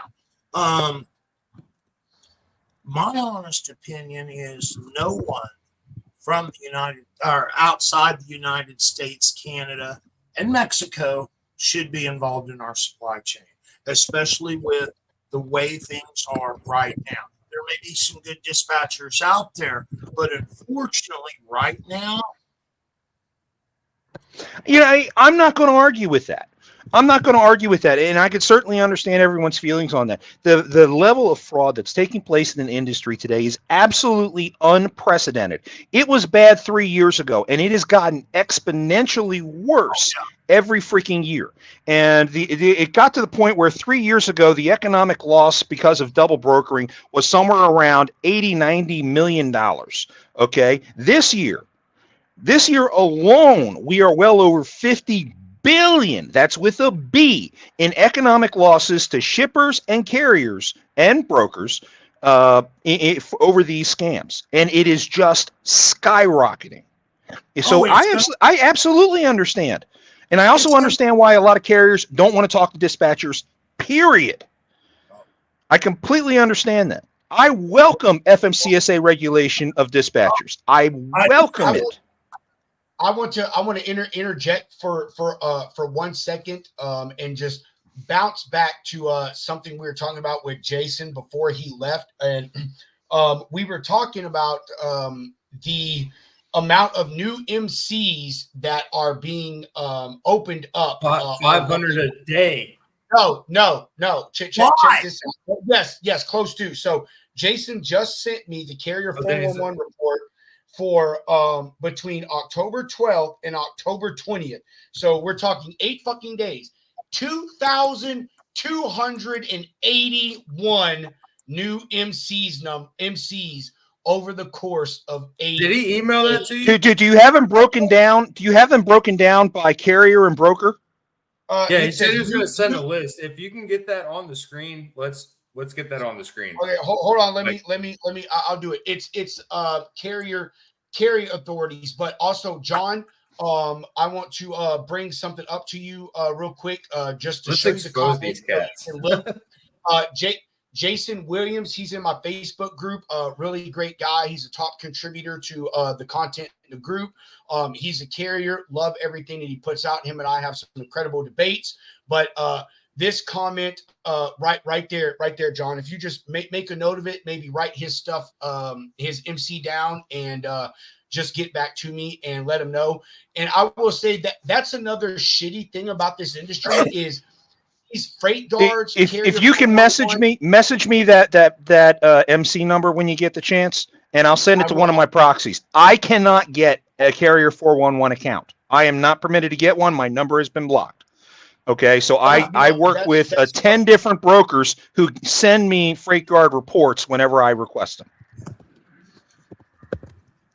So and hopefully this turns into about 13 or 14 now. About this is John, that whole freight guard is this fucking scam. It's no a shit. Scam. It's prejudice against carriers, straight up. Absolutely. So, not always. You gotta read the Gray, hold on. Look. It's all about how it's used. There was an intended purpose for Carrier 411 and the Freight Guard program. Like any other disciplinary tool, it's to affect a change. If a carrier is behaving badly, you get a Freight Guard put upon them. They need to change the way they behave. If they do that, frankly, they should have the opportunity to get the damn Freight Guard removed. That's my personal opinion. Here's my 2 cents. Terry, before you dig into me. So, like, yeah, on Carrier 411, you can see when brokers are emotional when they're like, "Oh, this driver didn't pick up the phone for me, and his paperwork was sloppy or whatever." That's a different story. But when it's like, dude out of Glendale, California, with 1,500 Freight Guard reports in the past 3.5 hours, that's when it's effective. But like, it also comes down to like, you have to do your DD, trust your gut. Like, new brokers are gonna see that and be like, even if it's like the faintest of the Freight Guards, they're gonna sit back. But like, it comes down to, all right, maybe something really did happen. It was a bad situation. Call them. And if it was 10 years ago, you just call them. You know. Because what really drives me insane about the Carrier 411 thing, and I think that's what Gizmo's going to start getting at here in a few minutes, there's absolutely no appeal process whatsoever. I actually have a case I'm working on right now where the broker no longer exists. And this carrier has a Freight Guard on them that's damaging their business, and they can't get it removed because they can't get a hold of the broker. Ever. It doesn't even exist. That brokerage doesn't exist anymore. But there's nothing that can happen. It still has to be somebody who used to have that Carrier 411 account, has to call in to their control center and have one of their supervisors pull it down. That is the only way it can happen. So there are people that are absolutely screwed. Yeah, I would kill for there to be a time limit on different Freight Guards dependent on what the accusation is. If it was double brokering or holding cargo hostage, permanent, no problem, no complaint for me on that. But if it's a no-call, no-show, 3 months, come on. Yeah, does it have to be up there for 5 years? At least like a temperature gauge on how bad the situation was. But I do agree with the time limit. But like also, even if a company's no longer in business, that one shipment could have been the reason they went out of business. You know, that's what I'm saying. Hey, there's standards and layers. I mean, like John just said, so if a guy's late on a load or whatever, you shouldn't be able to totally damage his ability to earn money. That's where that's right now. That's where Nora's at right now. They won't talk to her. They won't talk to me. They won't even talk to the carrier. All right. Oh, they're messing with my girl Nora. Oh, yes. No. Oh, you don't fucked up. Yeah.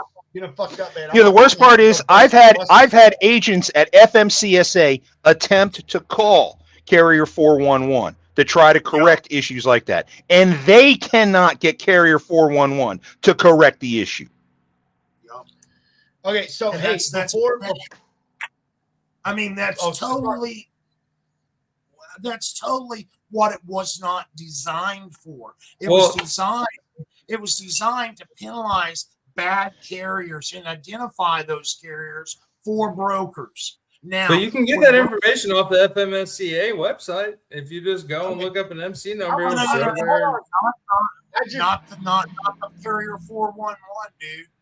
I'm serious. So Carrier 411's like social media for bitching about it. I agree with that. Like showing up late, that's not a Freight That's Guard. The thing. They're governed by the same laws that govern social media. That is why they're able to get away with what they do. Yeah, but if I'm hauling something from fucking Los Angeles to Chicago and it takes 5 days and I actually get, track and trace on there, and it's a little cell phone on a train track, I'm going to Freight Guard the shit out of you. But if you show up late or, you break down and, shit happens, some drivers really are just not willing to take pictures and go the extra mile. But, like, if your Freight Guard is that bad and you have, 15 reports in the past 3 months, that's when I'm not going to work with you. But if you have a couple, take a chance. Talk to the people.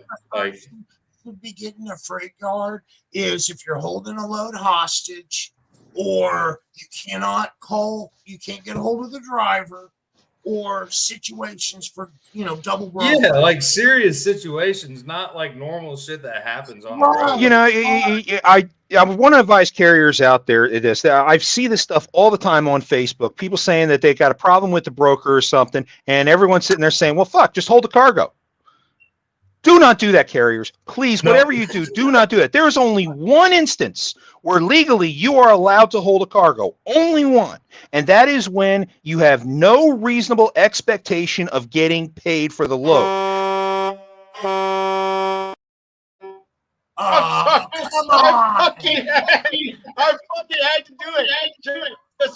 Give me 3 fucking seconds here. Okay. All right. So, first off, man, I almost forgot what the fuck I was gonna say.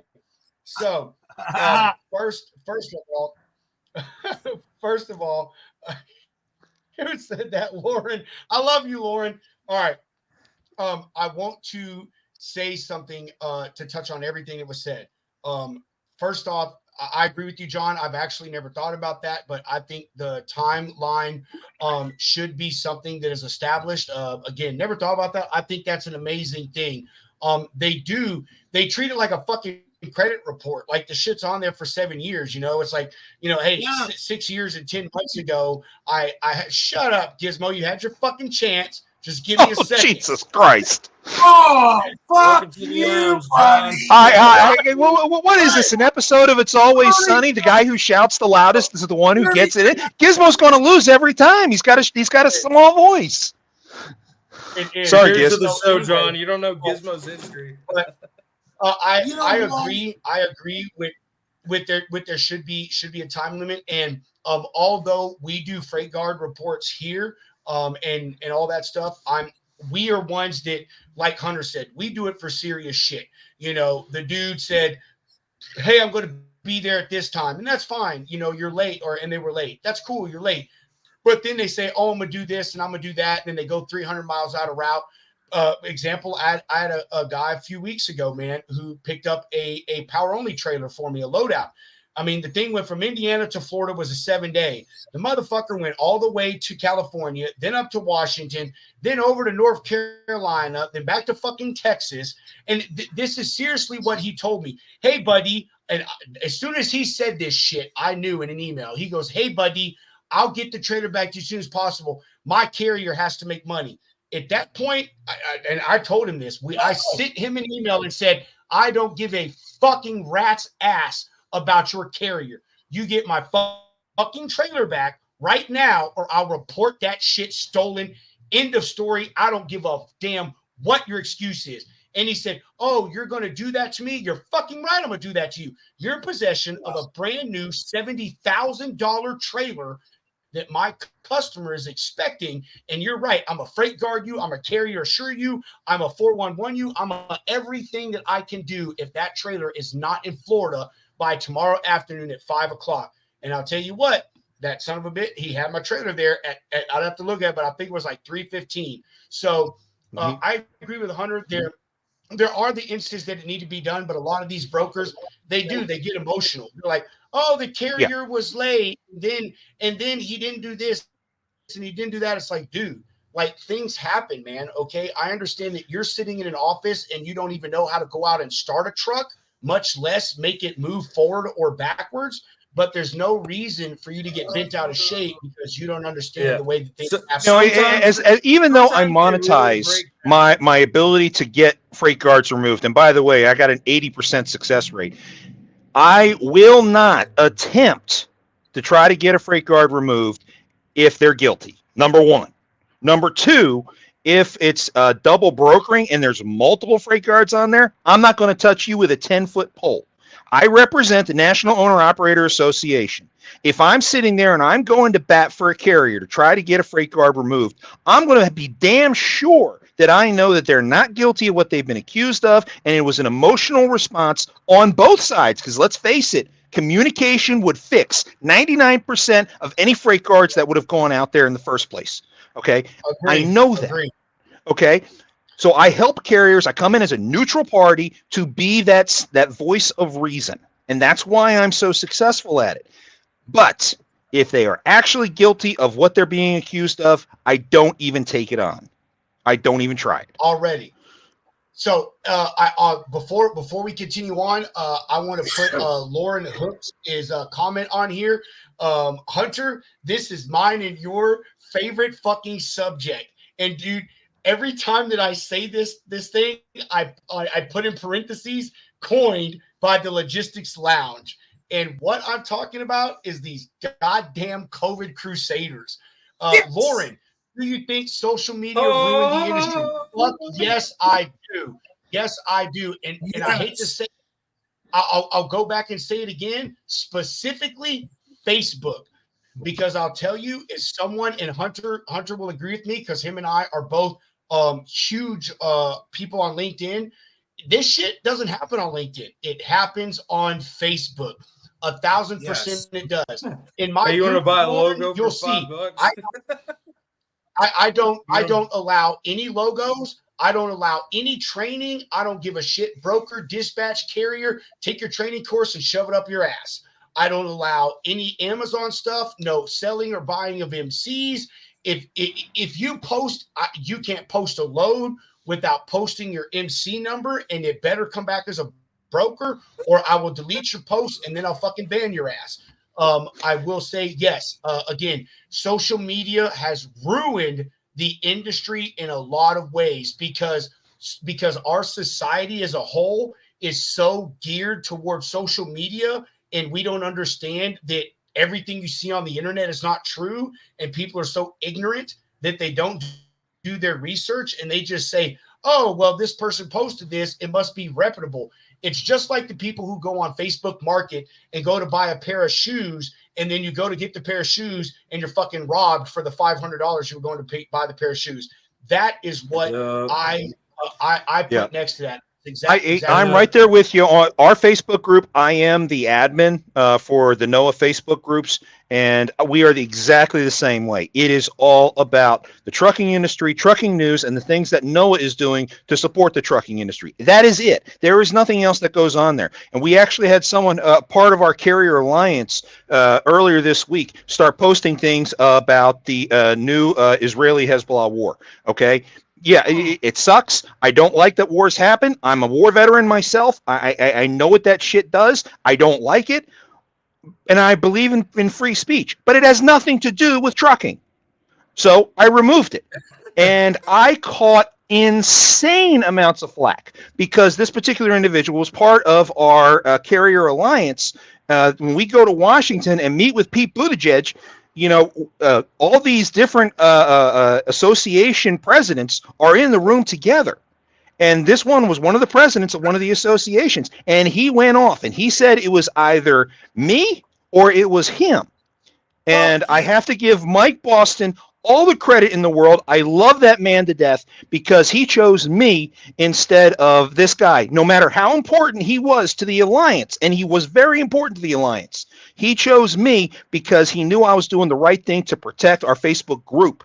That's all I was doing. I wasn't trying to censure him. I wasn't trying to disagree with his position. All I was trying to do was to keep the group pure in our topic and what we try to focus on. From now on in this show, when you refer to the transportation secretary, I need you to refer to him as I don't deserve my fucking job, Pete.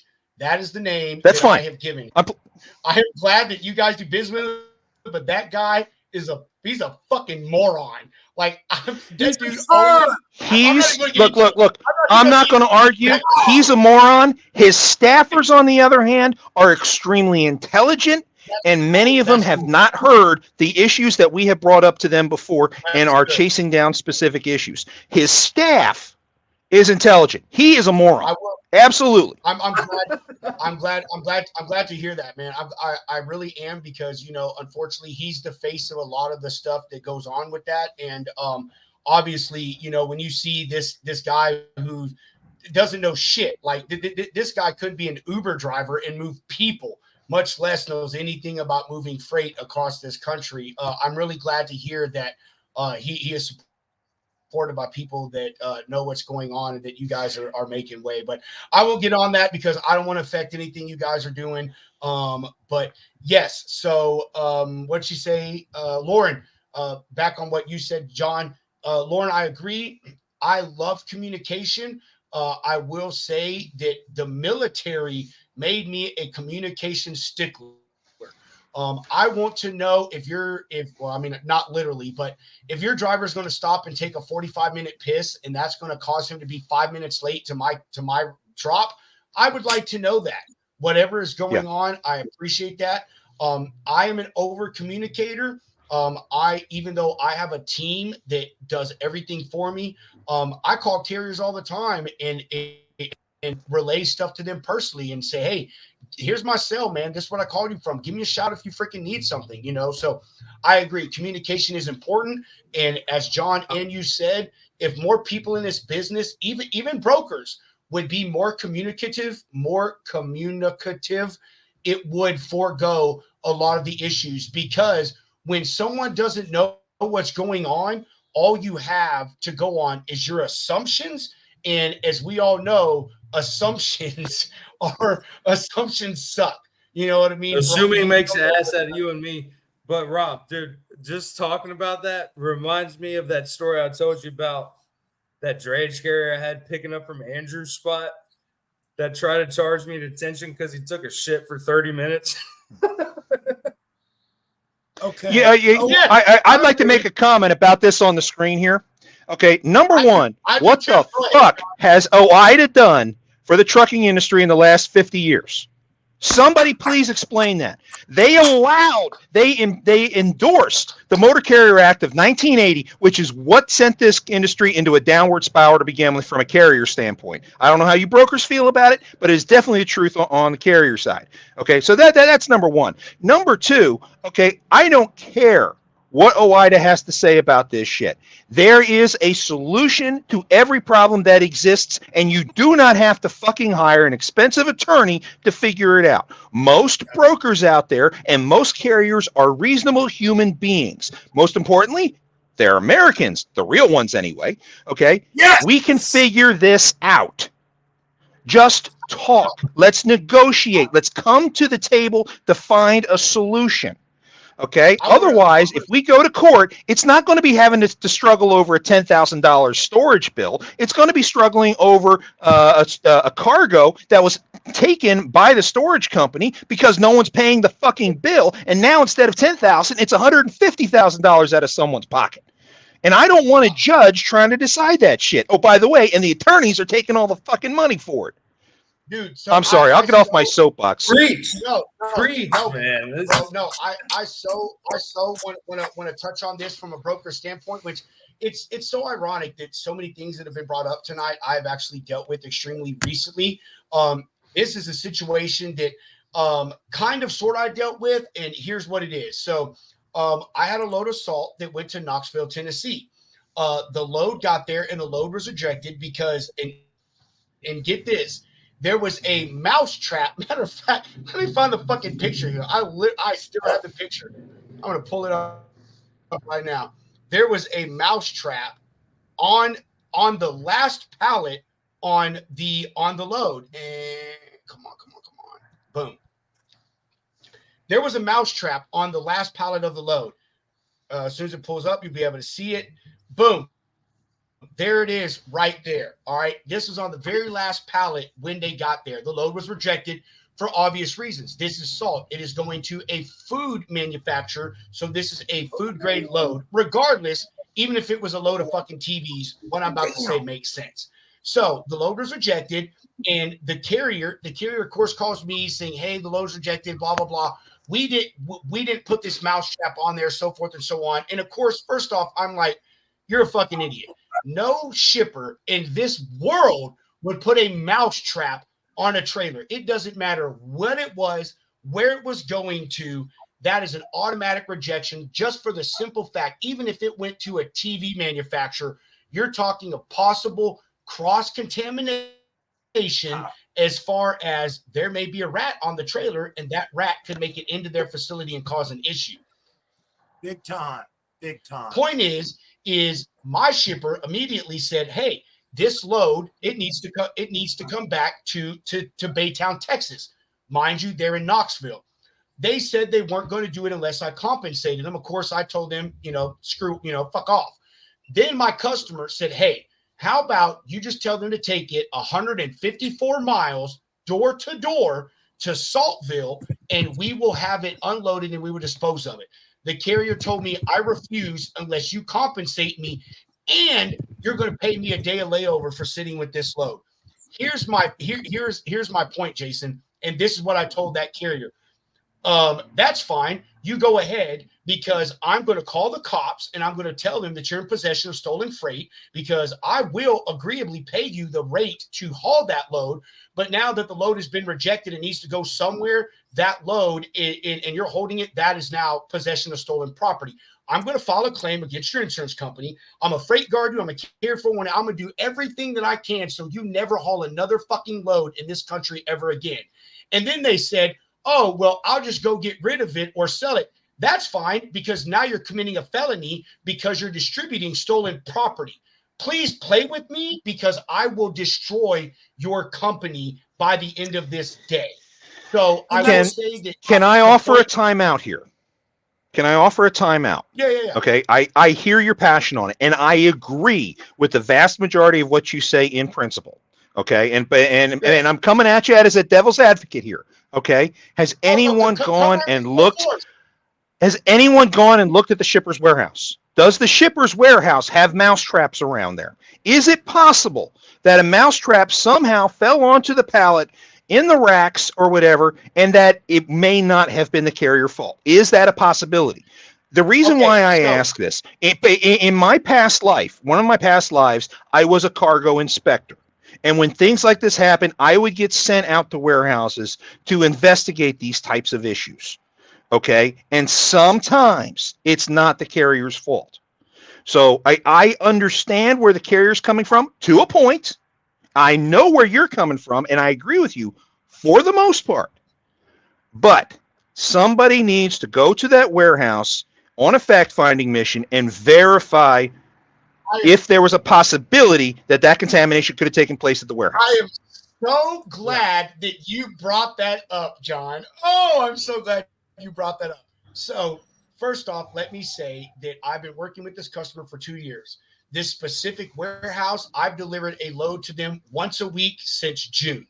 Now, I called my customer, asked them the same exact thing, John, the same thing. I was like, hey, do you guys have mouse traps in your facility? And send him this picture. And there's another picture that shows the mouse trap in the driver's hand and stuff. But I sent it to him and said, hey, is there the possibility this could have happened, dude? Because I thought the same way you did before I went off on my little tangent to the carrier. Okay. The shipper said, yes, we do have mouse traps like every other shipping facility in the country, because it is a part of our health protocol. He said, but they are the black boxes that you see at any other place, including homes, that it has an entrance deal and an exit deal, for rats to come in and out of. And then he said, I'm going to go talk to the loader and ask them if they saw anything, because, and let me back up here.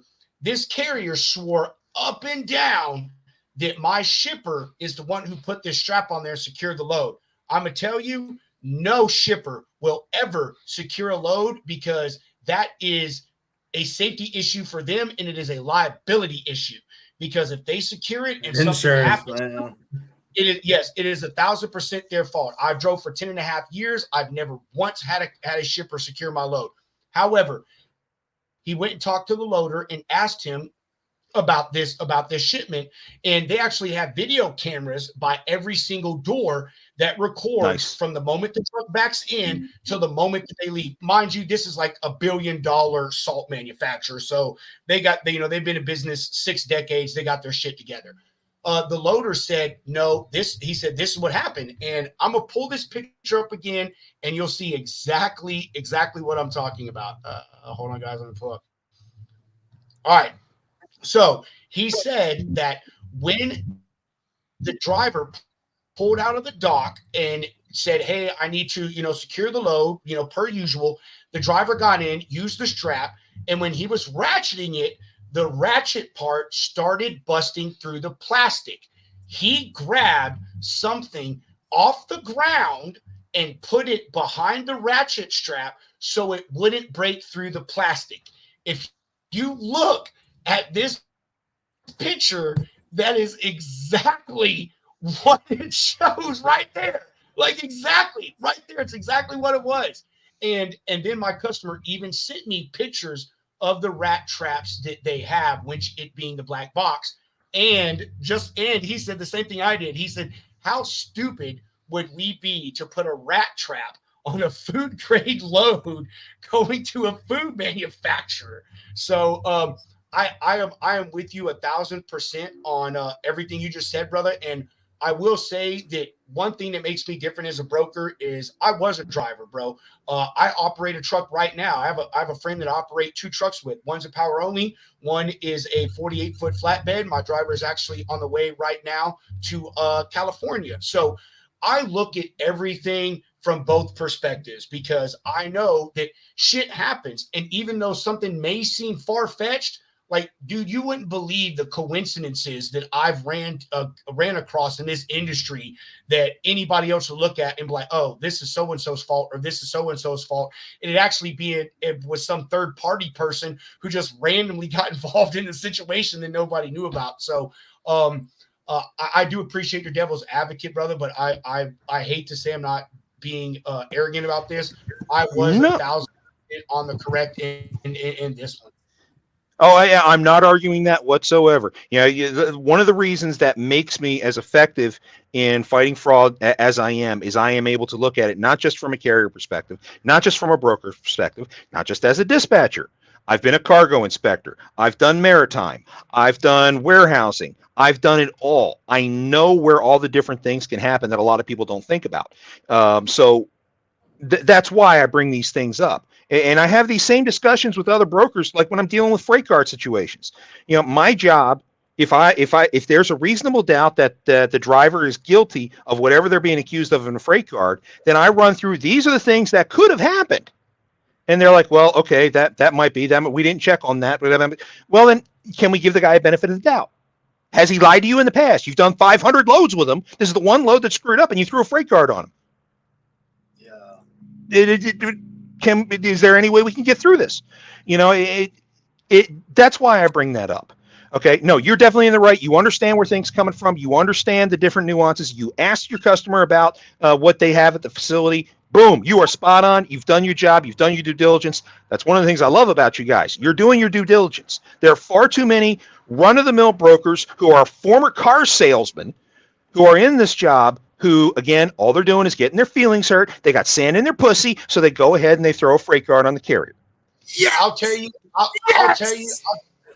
how cool of a broker John I am. Coming in hot, man. I love it. I'll touch on something that actually happened today. So I have same power only customer, man. Coincidentally, I've had a shit ton of problems with their units the past week, but they picked up a brand spanking new reefer trailer. Picked it up, the reefer wouldn't turn on, and it had a bunch of clearance lights out. I mean, we literally picked this shit up from utility, okay? The driver, I got my customer, they said, hey, we'll get with Warner, which that's who we're picking up the trailer for. We'll get with them. They'll call their people out, come fix it, so forth, so on.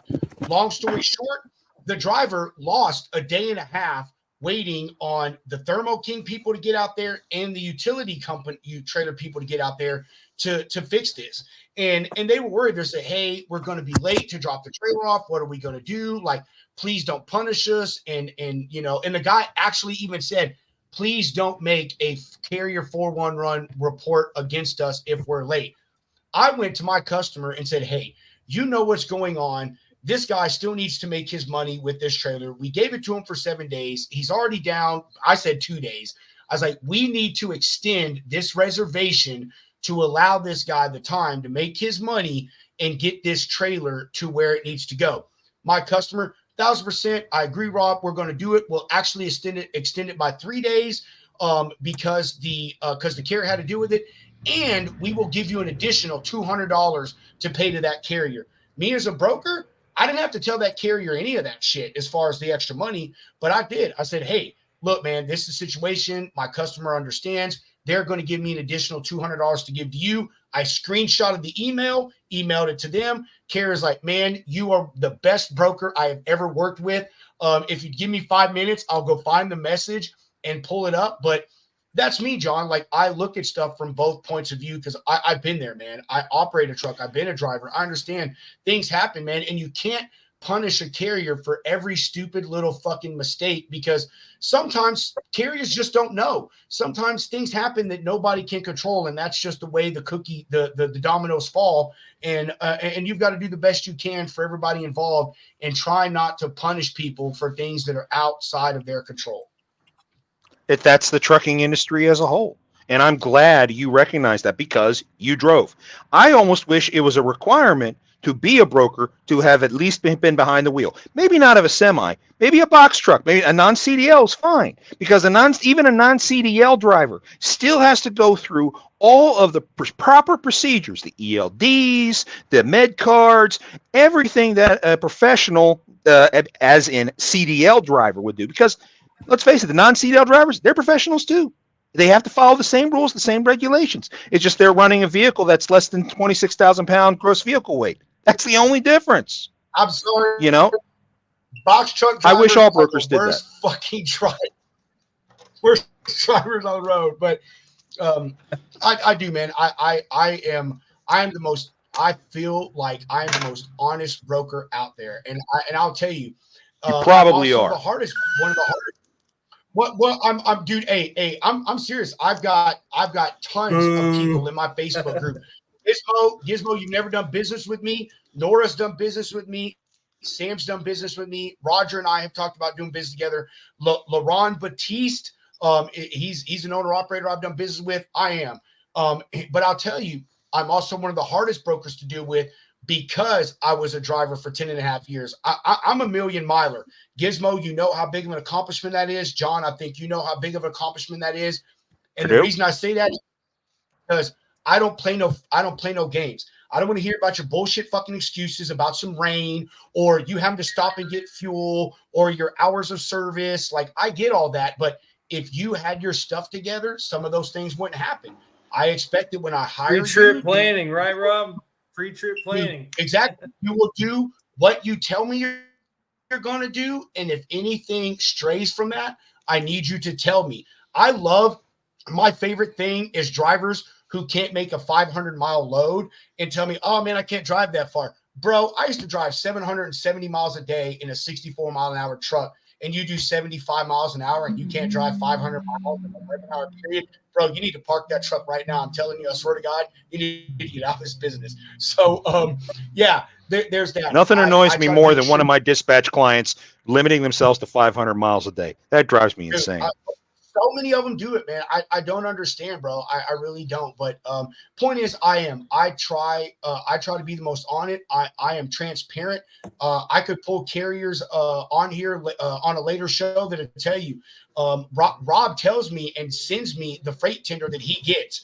When he says I've got $750 in it, that's what he has in it. You know, so I do. I try to be as fair and honest as I can. So then, if a carrier contacts you and requests to enforce their right under 49 CFR 371.3 and requests all documentation regarding the brokered load, do you give it? I'm sorry. Hey, say that again, John. I'm sorry, dude. I'm texting like 3 different people right now, dude. No. That's fine. And for the benefit of the people who don't know what that regulation is, 49 CFR paragraph 371.3 is the law that requires brokers to maintain their documentation. Subparagraph E specifically states that any party of the broker transaction has the right to request and receive the documentation of that brokered load from the broker. It's called the Broker Transparency Law. So if a carrier requested you to provide that information with the express purpose of trying to determine what you actually had in the load. Do you provide it? I would. I've never had anyone ask me for one, but I would. And honestly, I'm one of them brokers that I don't. Jason, time for a commercial break. Shut up, Jason.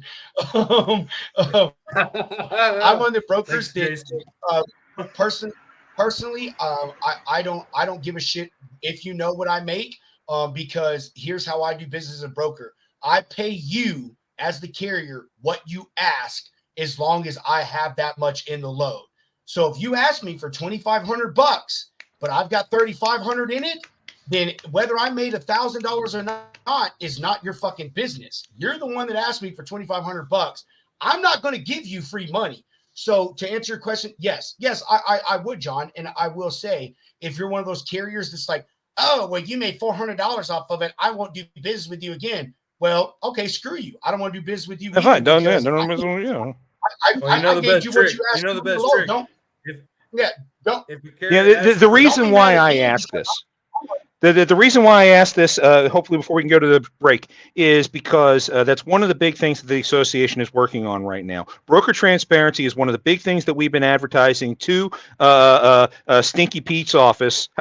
Everyone's got their nickname for him, and we have been begging FMCSA to come up with a ruling about enforcement of that specific law. They promised a ruling on that by September 30th of this year, and on September 30th this year, those morons at FMCSA then pushed it off to October 31st of next year. And it really got a lot of the carriers in our network all ruffled up, because we're trying to prove that some brokers out there, and I won't name names because you already know who they are working off of 50, 60, 70% margins, because they're robbing both their shippers and the carriers blind.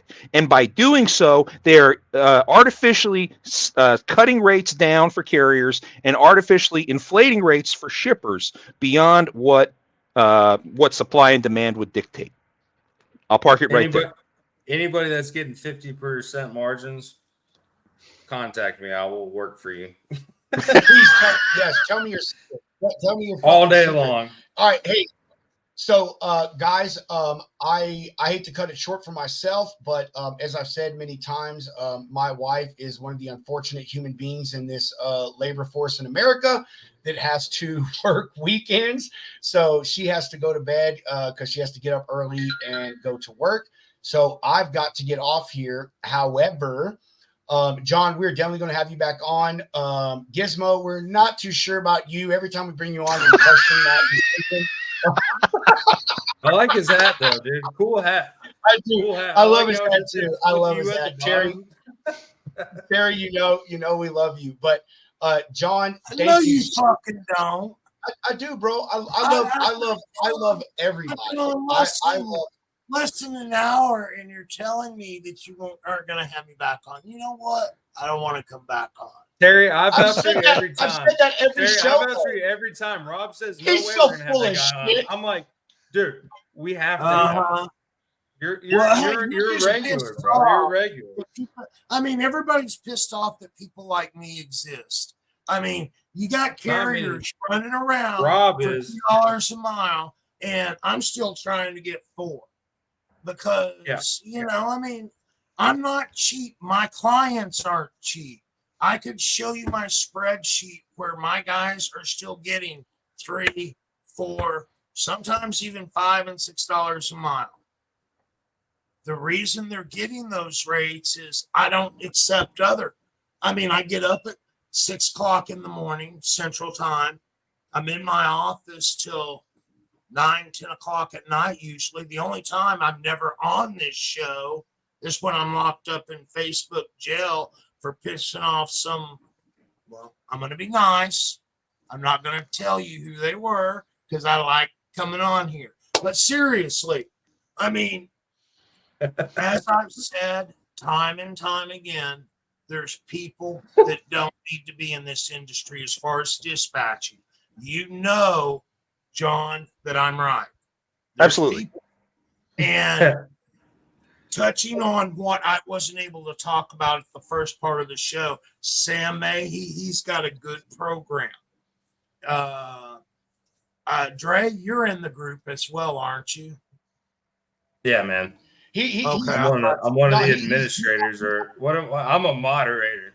I'll approve it every time, as long as it's you. He's not in Sam's group, Terry. What's that? He's not in Sam's group, Terry. He's only in my group. He doesn't. I don't think he doesn't know who Sam or Nora or Roger or Mike. He doesn't know any of them yet. Yeah, send them all to me. They're great people. I'll be a moderator for all of them. I really got to get. I really got to get off here before my wife comes in here and starts beating me.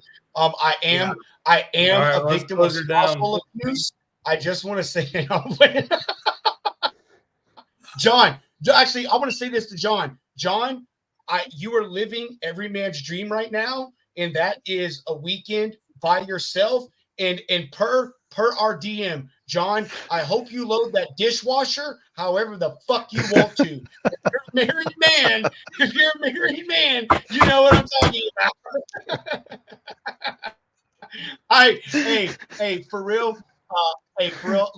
Love you guys. John, we're going to have you back on. Gizmo, we're going to have you back on. Hunter, my brother from another mother. You and I will catch up on the flip side. And with that, I'm gonna say deuces. And Hunter, I'm gonna leave the show to you. Guys, have a fantastic night. Oh, we're cutting out, bro. We're cutting out. Have a fantabulous weekend.